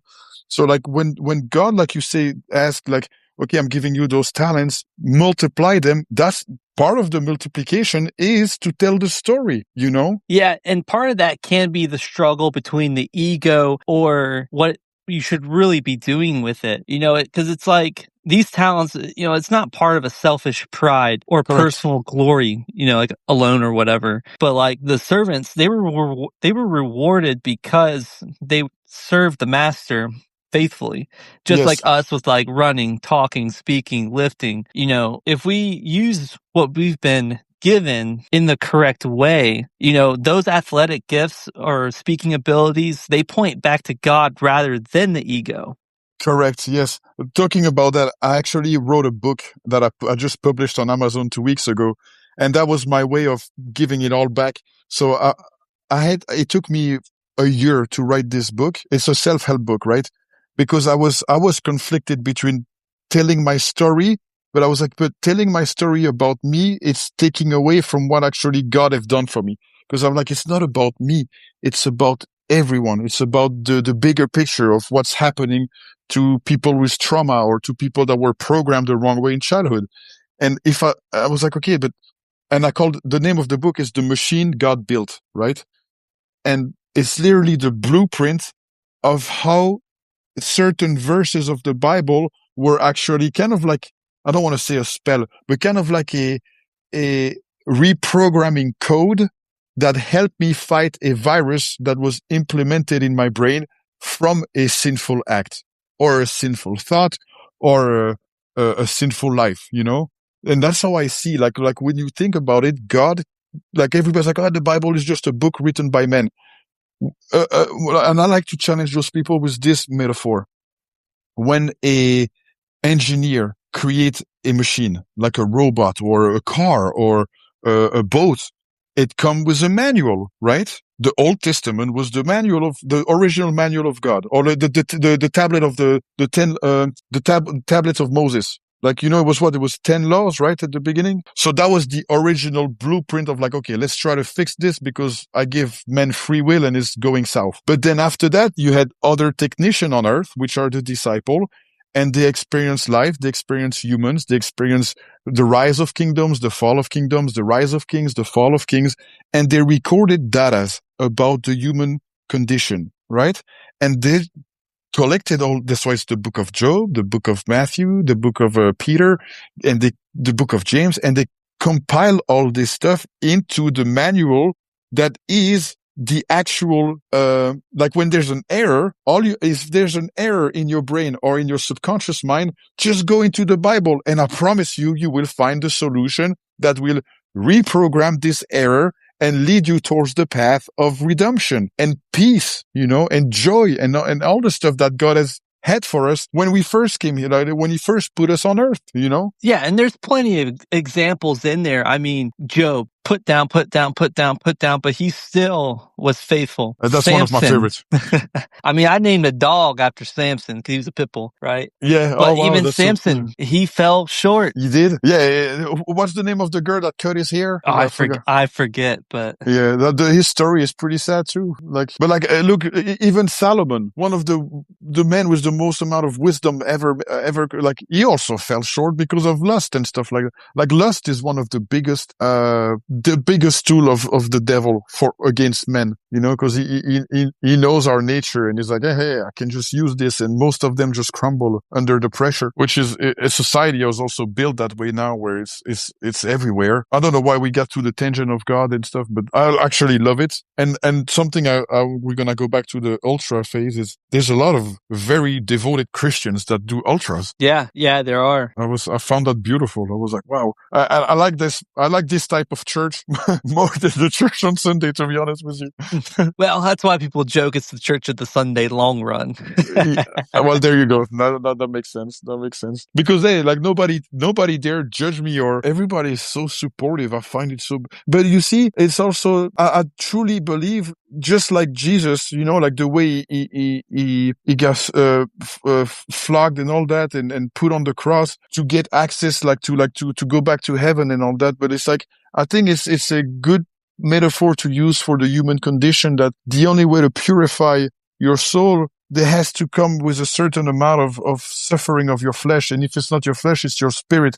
It's like Jesus said, like, you have to deny yourself. Like, there's a lot of things you're like, hey, the world offer you freely, but you have to have the maturity to be like, is this going to actually do me any good, or is it going to hurt my soul? And any instant gratification action or thought is actually taxing on your soul, where doing something like an ultra actually completely purify you. Like the feeling of joy I had at the end when I crossed your finish line, I was like, wow, there's no thought in my head that are not good. Everything is stripped bare naked, and I felt so light. I mean, you go back, Saul. He was blinded to become Paul, like one of the greatest of the apostles that evangelized everywhere. I mean, even part of that during a race, you find that moment where you just don't want to do it. Like, no, like you're not doing it. And then that particular moment happens, and then you kind of wake up, you see the light. Yeah. And you know that, hey, anything is really possible. Yes. Yeah. Yes. I remember I recorded a video on my Instagram when I reached 100 mile, right? And I was like, I had like a second wind, or like maybe the 25th wind of the race. But I was like, wow, it's crazy what the human mind allow you to do. And society has made us so limited with what we can accomplish. Like, look, at work the other day, I was talking, like, all my coworkers, they're all bouncers, right? I'm a doorman on South Beach at a club. And everybody was pretty interested about what I've accomplished, and but then one of the patron customer, he overheard me, and he's like, "You're lying. It's not possible." And I was like, "What do you mean it's not possible?" It's like, "It's not possible to run 100 miles straight. You must have slept, or you did it in 2 days." I was like, "Well, yeah, it took me 29 hours of moving time and 34 hours total because of all the breaks I took, but no, it's possible. And I didn't sleep." He was like, "You lying because the girls are here. You're just saying that to sound impressive." And I was like, wow. And the guy was angry. Like, he wasn't happy, like, the way he was talking to me. And I looked at him, I was like, buddy, like, if you have limitations for yourself, those limitations are not the consensus for everyone around you. Some people do experience a little bit deeper adventures and endeavors, and it's just how it is, and it's not a reflection of, you shouldn't feel bad about it or judge it. And he was like, "No, man, I don't believe it." So I was like, all right. I pull up the Strava map thing, and I just showed him. I was like, well, look my Strava, like, you'll see I did it. And the guy was like, "Oh my God, I can't believe this." He's like, "I've run once a marathon and I couldn't walk for a month." He's like, "How did you do this? And you're here at work?" I was like, "Because you just do it. You believe in it and you just do it." Same thing with walking with faith. You don't really understand. Nobody knows if we're going to go to heaven. It's all faith. You have faith that there's something bigger, or that you are capable of more. Same thing when I moved to USA. I came with my travel bag and no money. And I was like, I don't know if it's going to work, but I feel like I'm called to come here. So I did it, and it worked, Yeah, I feel like that's just where the purpose of everything kind of just changes. But you're definitely not picking up chicks saying you ran 100 miles, because nobody wants to see those feet. Oh my God, don't say that word. Like, my 2 little toes have no more nails. Like, it was, and then I got one that's blue. My big toenail is so bruised, like the nail is probably gonna fall off in 3 days or 3 weeks. So I don't know. But hey, my feet are back ready. So I'm actually starting my training block next week, Monday, for the 200 miler. But yeah, I mean, coming into the Skunk Ape 100, I mean, how did you even find this 100 miler? You are the first pick that came out when I asked ChatGPT. I was like, after my 50 mile, I was like, I want to do 100. And I was trying to see in a window time, like, honestly, I think I'm going to put it on God. I don't know why, but it was Skunk Ape. It just became imprinted in my brain, and I felt called to do that one. Because there's the octopus in a Jupiter. There's a bunch of other one all around, like, or even the Miami 100 and all that. But for some reason, that one called me. Like, that's it. There's no other explanation. So when I put on ChatGPT, give me a list of 100 milers, yours came up, and I was like, that's it. I'm doing it. I mean, I kind of look like a big Sasquatch, so it's kind of I was like, I can relate to that, I'll take it, dude. I'll take it. I ChatGPT. Let's go. Yeah, you were first on the list. I was like, hey, let's go. And then Ocala, I mean, I like the idea of the terrain. When I was reading about it, I was like, oh, this seems really nice. Like I needed the woods. I wanted to be in the woods, you know? Yeah, and that's kind of the big thing too, because this course, I would say, and based off watching these last 3 years go down, like this course is a sleeper. Did you have any idea of what it was actually going to be like once you got out there? I was not expecting that whatsoever. I was mind blown by the diversity of terrain because like you are deep in the woods, like it looked like a woods in Belgium, or you don't see you don't see a single palm tree. It's just pine trees and stuff. And then you go on the road, and then you go back into the woods, and then you walk in sand in the woods. Like it's like, what? Yeah. And then the I forgot the name in English, but like all those little hills you had to climb and all that. It was like I was scared of like swampland, to be honest with you, because here where I live, Cutler Bay, when I go in the Everglades, like sometimes I'm running in water because this is flooded, and that kills my feet. So I was like, oh my God, please don't have water. But but yeah, no, like it was a beautiful surprise, to be honest with you. Like I actually missed the trail. That's how much I enjoyed it. I missed the trails over there. Yeah, because the course, it is an out and back sort of, but not really. It sounds confusing at first, but I guess given you do have a military background, when you hear Mm-hmm. outbound, follow this, inbound, follow Mm-hmm. this, it just Correct. comes down to the attention to the detail. Correct. And honestly, like you guys did a fantastic job marking it. Because during the night, like not once did I get lost. Like everything was precise. Like you put the marker where it was supposed to be put. Like that's how I can put it. It was just like perfectly guided. And the amount of aid station was fantastic too. Like that was a huge mental help. Like okay, 7 miles and have an aid station. 6 miles is an aid station. Like like it was really for the mental aspect of it. It was very, very reassuring to know that, hey, I have 3 liters on me. It's hot as hell, but I know I can make 6 miles with what I have on. Like it's not like the Moab where they're gone for 18 miles without an aid station and it's 100 degree of scorching heat. Like it's a beautiful course. It was really beautiful. Which, and I know for this one, I mean, there's a lot of information. If you read the guidebook, there's a lot of detail. Oh, I did. But Trust me, I did. I had all my information ready. I had like a little note with all the aid station, with the distance and all that. And it was. I printed the guidebook, like I think it was 80 page or 40 page. I printed the thing, yeah. and I was reading it every day. I was like, okay, do I have all the information about everything? Yeah, okay. Because I mean, you've done the 100K, you've done a 50-mile ruck, but there's still, I mean, I know for you, there's still a lot of unknowns coming into it. Oh, I had no clue what I was facing, honestly, because I'm like, okay, I can do 50 miles, I can do 100K, it's 60 miles, but I'm like 100, it's like, it's a different, but honestly, if I can be honest with you, from my perspective and experience, I have this thing, and I'm sure most runners, ultra runners have that. For me, what's the hardest is the end. Everything in between, I kind of like, it's a blur. I don't remember much, It's weird, but I don't remember passing 40, 50, 60, 70, but I remember passing 85, 94, 98, 102. Like I remember vividly an emotion connected to that moment. And that was the same thing when I did the 60, the 100K. I remember 91, 92, 93, 94, 99. Like I remember those vividly. I have like a picture of me doing it, but everything prior to that is a blur. I don't remember it. So I don't know if I dissociate for that time or I'm so focused that my brain doesn't really register what's happening. Yeah, I mean, I don't know. Maybe it's just from the training in the army or like I don't know what it is, but I'm sure you probably have the same too. Oh yeah, it's kind of like the block it out and go. Block it out. All right, cool, got it. Forget it. Let's go. Yeah, exactly. Yeah, like okay, on to the next aid station. Like I was thinking in terms of aid station to aid station until I got to mile 100, and I was like, oh, 101, 102, 102 and a half, 102.7,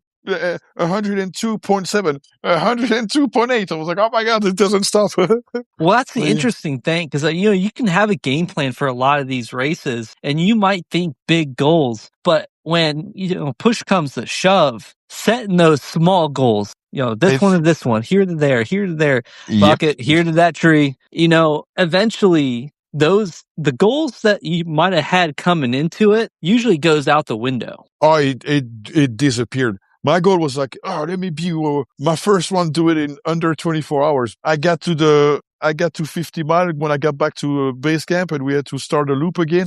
I was like, yeah, there's no way I'm doing that. I'm just going to focus on cutting the 36-hour window. That's all I thought about because I was like, oh my God.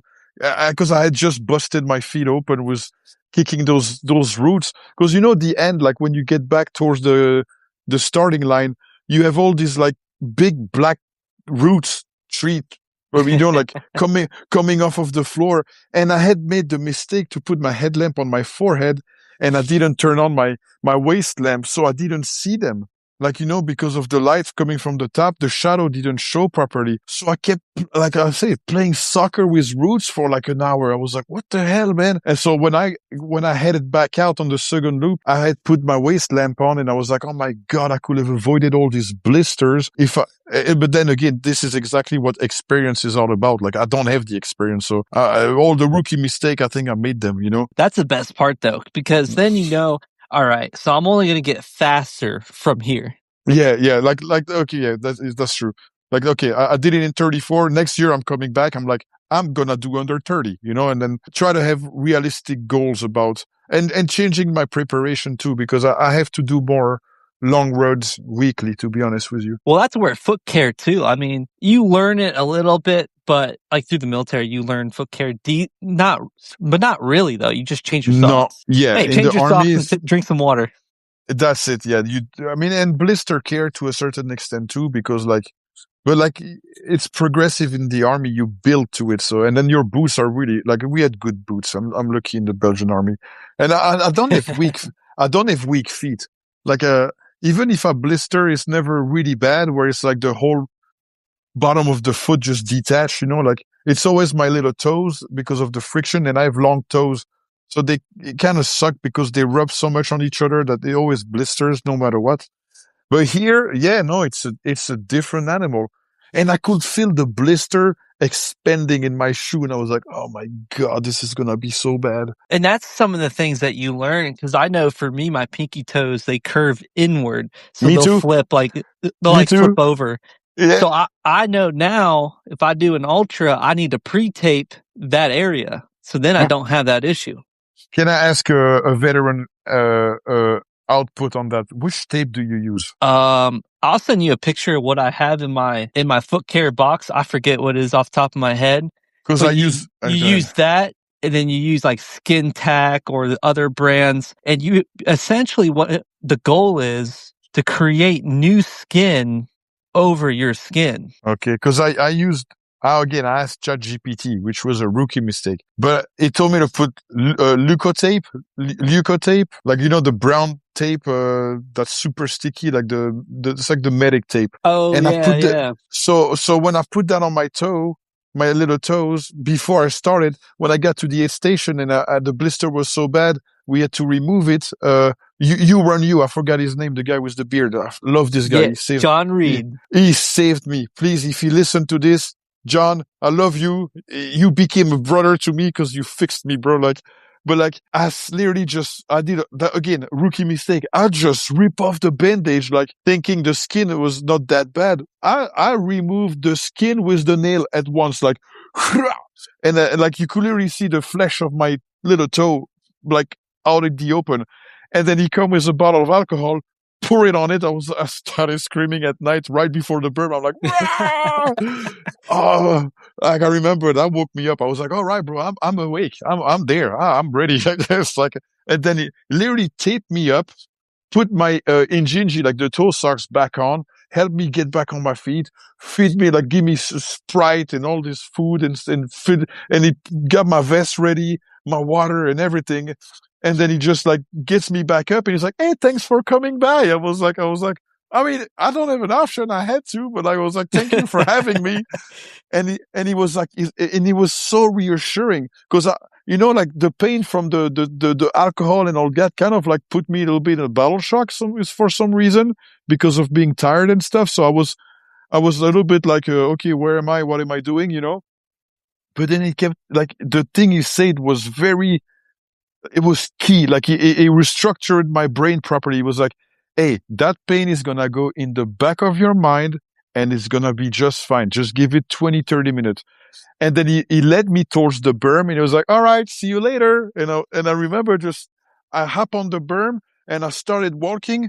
And like he said, 20 minutes and the pain was in the back of my mind and I was fine.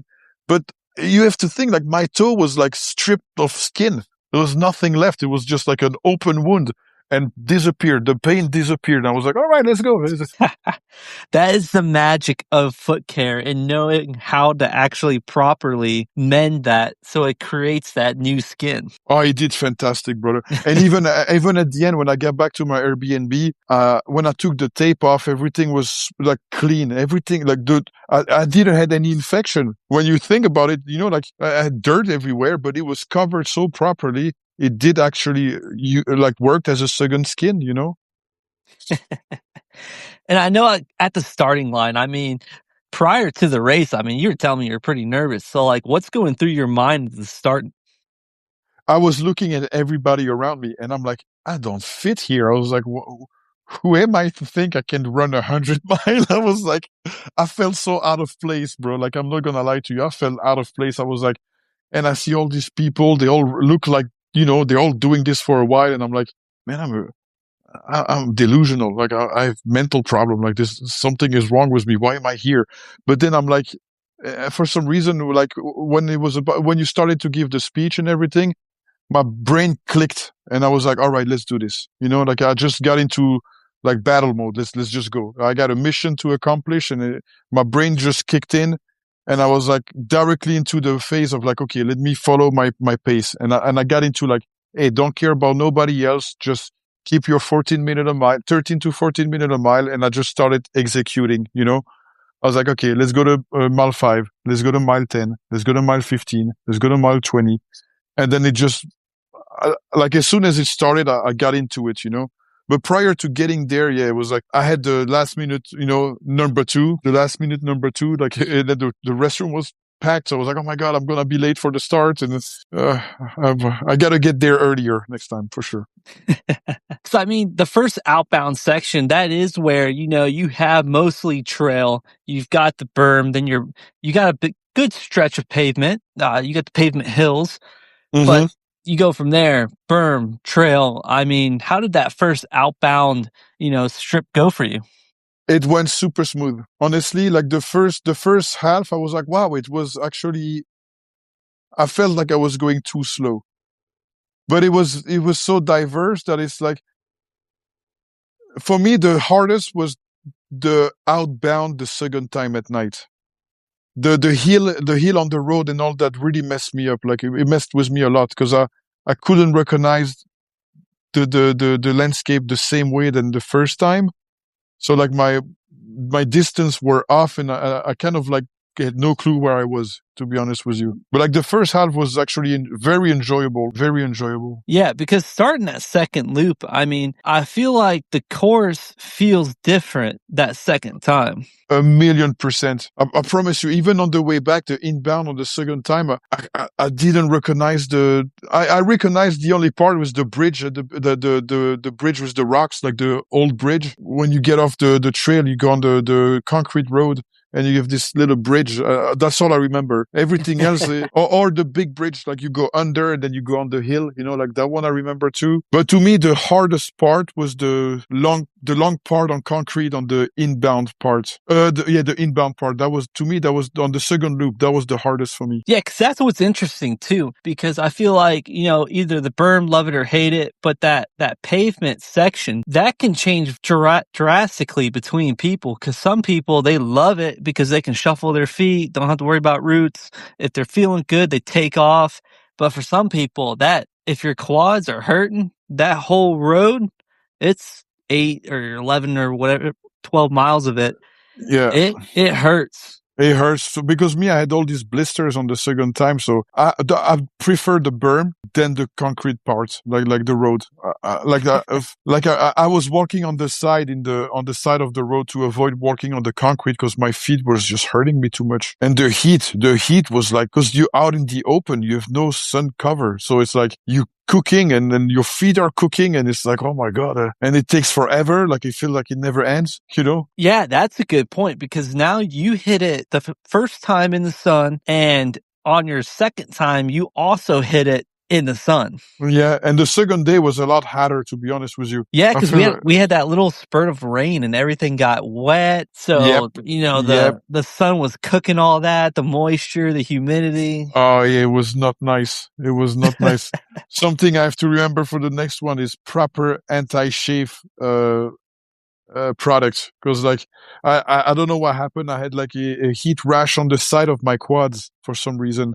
So like for 2-3 days after, I had all these little blisters all over the side of my quads. I was like, oh wow, what the hell is this? But it was like a heat rash from I'm gonna be a lot more prepared for for next year for sure. Yeah, because even on that second time around, I mean, did the familiarity, like, did that help, or like, does that make it, mentally tougher knowing like, oh shit, I got that coming up? For me, it made it tougher towards the end. The last 8 station that you see before you go and you do the 6 miles, that one messed me up. Everything else, I was like, okay, I just deal with it. I gotta walk, I gotta go through it anyway. But for some reason, that last 8 station, I was like, oh boy, alright, let's go. You got this, man. Just 6 miles and it's done. And that's the funny part too, because I mean, maybe not funny, but like when you're going outbound, you hear Land Bridge aid station, cool, all right, cool, and then I hit the aid station, then I go see the land bridge. On the return, you hit the land bridge and go, oh man, I still got a couple miles to go to the Yeah, land bridge aid station. you know what? The one that messed me up, I think it's Prout, because you see the sign, and then I don't know how much mile there is before the actual aid station is there, but I feel like it took forever to reach it. I was like losing it. Like I was like, where is the aid station? There was a sign like 20 minutes ago. I was like, And because that's that turnaround point. I mean, you leave the woods and then you end up in this like equestrian trail. yeah, and it's so open, like this weird grass, like it's like a weird grass texture thing, and it's like, where am I? And then you see the tent far, far away. You're like, oh my God, okay, well, here it is. But also the aid station, like I really love the one that had fruits. That was fantastic. All the pineapple and the watermelons and oranges and stuff. Oh, that was a lifesaver. Like right before the berm, that one had that. I was so happy. Oh yeah. Oh my God, I ate so much of it. So I'm not gonna lie. And I feel like, I mean, when you're inbound for that final time, I mean, like, does it feel like a relief? I mean, you kind of alluded to like this was the hardest part, was going back again, but Yeah. like, is it just another grind? Well, like when you mean when you started or when you towards the end, like the last inbound? Oh, you leave Pruitt. Oh yeah, no, okay. So the last part it's a mixture of both. It's like, okay, it's the last stretch, but we still talk about 22 miles, So it's like, it's a long stretch, like so it's like, it's on and off for me. Like the mental battle was on and off because I was more like tired and my stomach was like a little bit bothering me for the first half. But then but then it cleared out, and I have this ketone IQ stuff, and I drink one of them every 10 miles, and I started to gain energy back. So I was like, okay, I got this. And I was literally just staying focused on 5 miles increments, So like it did help a lot. But to me, to be honest with you, the hardest part was the last 6 miles. To me, that was really the hardest part for me. Yeah, I 'Cause guess take me into that, because you show up to the land bridge aid station and you've got it's technically almost 7, but 6 yeah, miles to go. I mean, those last miles back to Santos, how did those miles go down? it took forever. I felt like I think it took me like an hour and a half to get it done, to be honest with you. And that's something I've experienced in the army when we were doing like long distance hike or going like on exercise for 3 days in the woods. It's not the whole thing that bothers me. It's the end. And we say it in French, you say, Ça sent l'écurie. It smelled like the stables. The staples, like when you're at the end of the race and you're about to put the horse back in the staples, like it's stables or staples. How do you say it? The stables. Stable, yeah, yeah. So like it smelled like that because it's the end and it's about to be over. So like you have all these feelings coming back because like, all right, I'm at the end, but it's not the end, but it's the end, but it's not the end, So it's like, it just, to me, that's my mental battle is the end of it. And then it's also crossing all those intersections with the road, like the main roads. Oh yeah. That's what messed me up because I'm like, okay, that's the last stretch. No, it's not. Okay, that's the last trail. No, it's not. I'm like, oh my God. Oh yeah, you hit the road crossings. You're like, oh yeah, that's the last one. That's the Yeah, last one. no, Another one appears. it was like, no, that's not. And I'm like, I can hear cars. I must be close to the end. No, it's not. It's just another road. I'm like, oh my God, okay. Then you just accept your fate. You're like, just keep going, bro. It's the end. Just keep going.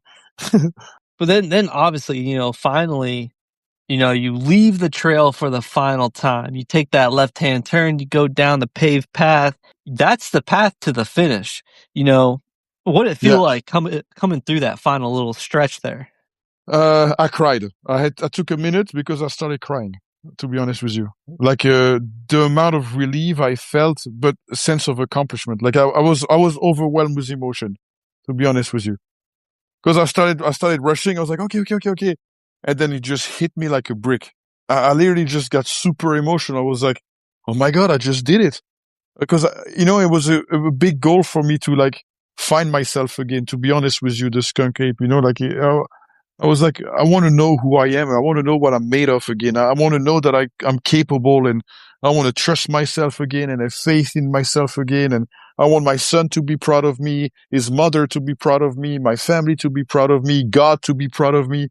So all of that was not processed during the race. It just got released at the end, So like I probably took like a 10-minute break on the road where I was like, crying my eyes out, like literally crying. Like I was like, all right, dude, like, come on, man, you got this. Just walk to the end. That's why at the end I just sat on the chair and I was like, oh, all right, man. And I was like, don't cry. It's just don't cry. I remember one of the 8 station I got there, the last one on up there before you start the last 6 miles. I asked the guy, I'm like, is it normal to cry doing this? Like, why am I crying so much? Like, they're like, of course. He's like, I cry when I do a marathon. I was like, all right, okay. So I don't have a problem. And that's the great thing, because when you get it done, I mean, you sit down, I mean, you hold that belt buckle up, but it's done like hours and hours and hours of effort. You And you just feel like accomplished this wild thing. yeah, and it feels like it's in time, like I can't believe it happened. Like that, it's weird, but it's like, did I just do this? Like it felt like a blink of an eye, but it was not when you're in it, That's one of the great things with an ultra, because it really does. It brings you to the highs, the lows, and it will bring you down to that raw form of yourself. That Yeah. it's hard. It's hard to reach that point without pushing yourself to that limit. Yeah, if you don't reach the breaking points, I don't think you can experience that feeling. You have to get those questions in your head where it's like, hey, can I keep going here? Or it's overcoming those questions. And that I've experienced when I was in a Green Beret during boot camp. I was like, oh my God, we don't sleep, we don't eat, we keep nonstop moving and all this weight on my back and cleaning your gun for hours and being in the rain and the cold and sleeping under a poncho and like, you put your body through so much, but then it's just a goal in your mind that you want so much that you find reason to keep going and solution to all the problems. You don't find an excuse to quit, like it's that mindset that it's like, okay, like, let me be real with myself and can I keep going? And like, unless you have an injury or like you sick or like dehydrated to the point of no return, then usually the answer is yes, but you don't know those moments unless you put yourself in those moments, Yeah, exactly. And, I guess we can kind of close it out with, it's a classic question. I love asking it. What was the good, the bad, and the ugly for the Skunk Ape 100? The good was what I felt at the end, like the sense of accomplishment and the peace it gave me. The bad was the realization that I didn't properly prepare myself for this, and I think just the fact, like the realization, like okay, I have to take this more seriously if I want to accomplish a goal like breaking 24 hours or something like that. The ugly was the moment at night where all those dark thoughts came up, and I had to process them, like the raw moments of like vulnerability, where it's like, hey, like that little voice in me is trying to tell me like I'm not good enough, and you have to fight with it. I mean, not actually, it's not fight with it. You have to surrender all those negative thoughts into to God, and just like, hey, let me keep going on this journey. Like the ugly is the rawness of the human of who you are as a person, and you see it, you experience it fully. Yeah, exactly. And obviously, hey, got it done. We got it done, yeah. And you're gonna see me next year. That's for sure, bro. That's for sure. And boom, I think there we go. I think that's Yeah, bro. solid. I appreciate you, my brother. It was a And I know, real pleasure. yeah, you got work. Yeah, I gotta go to work. I gotta get ready like 15 minutes. But yeah, Right. dude, I definitely appreciate it. This was awesome. Yeah, I'm grateful too. It was a good conversation. Yeah, you got me into this. Like now I'm an addict. And there's a lot of good races in Florida. I know. I need to I'm gonna pick your brain on the one that you think I should be doing for experience and stuff. So we're talking about that. Okay. Heck yeah. Thank you. All right, brother. It was a real pleasure, bro. Yep. Thank you. All right, good night, then. Yeah, I'll Bye. be in sleep while you go to work. Yeah, exactly, bro. Starting in the north, Tallahassee. Bye, Starting Central bro. Florida, Temple, Yep, see Ocala, ya. Orlando, Day City. Yeah. Green Swamp, headed down south. Headed to the Keys, Lake to Ocean. Miami, out to the East Coast, Daytona, Jacksonville, Pioneer Trail. On a single trail, running 1 to 100 miles. 8 station to 8 station, all around. And there we have it for episode 126 with Quentin. It's such an awesome opportunity to hear, his perspective, his story, the things that he has gone through, and all of those aspects that brought him to a 100 miler. Always awesome to hear. And hey, we've got some more Skunk Ape 100 stories coming up. And yeah, until next time, happy trails. From the Swanee River to the St. Johns, from Crystal River and the Rainbow Springs, Weeki, Watchee, and Manatees, and the Everglades, and Lake Okeechobee. The humidity is sticky, but I love this game. From the Panhandle down to the Keys, running free where the world feels at ease.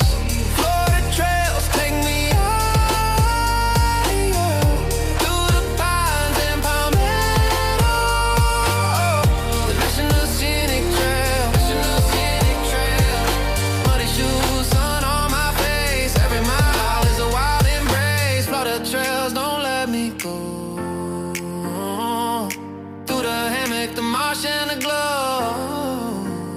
Florida trail runner, all over the state. Trail runner, near and far. Florida trail runner, Florida is the home. Out in the woods, out in the swamps, down by the Lake Coachee. It started with the pouches, now it's a thing. The Florida trail runner, I see the skunk ape chasing me down. I'm doing the long haul, running all over town. 8 station to 8 station, I see the skunk ape chasing me down. I'm doing the long haul, running all over town. Starting in the north, Tallahassee. Starting Central Florida, Tampa, Ocala, Orlando, Day City.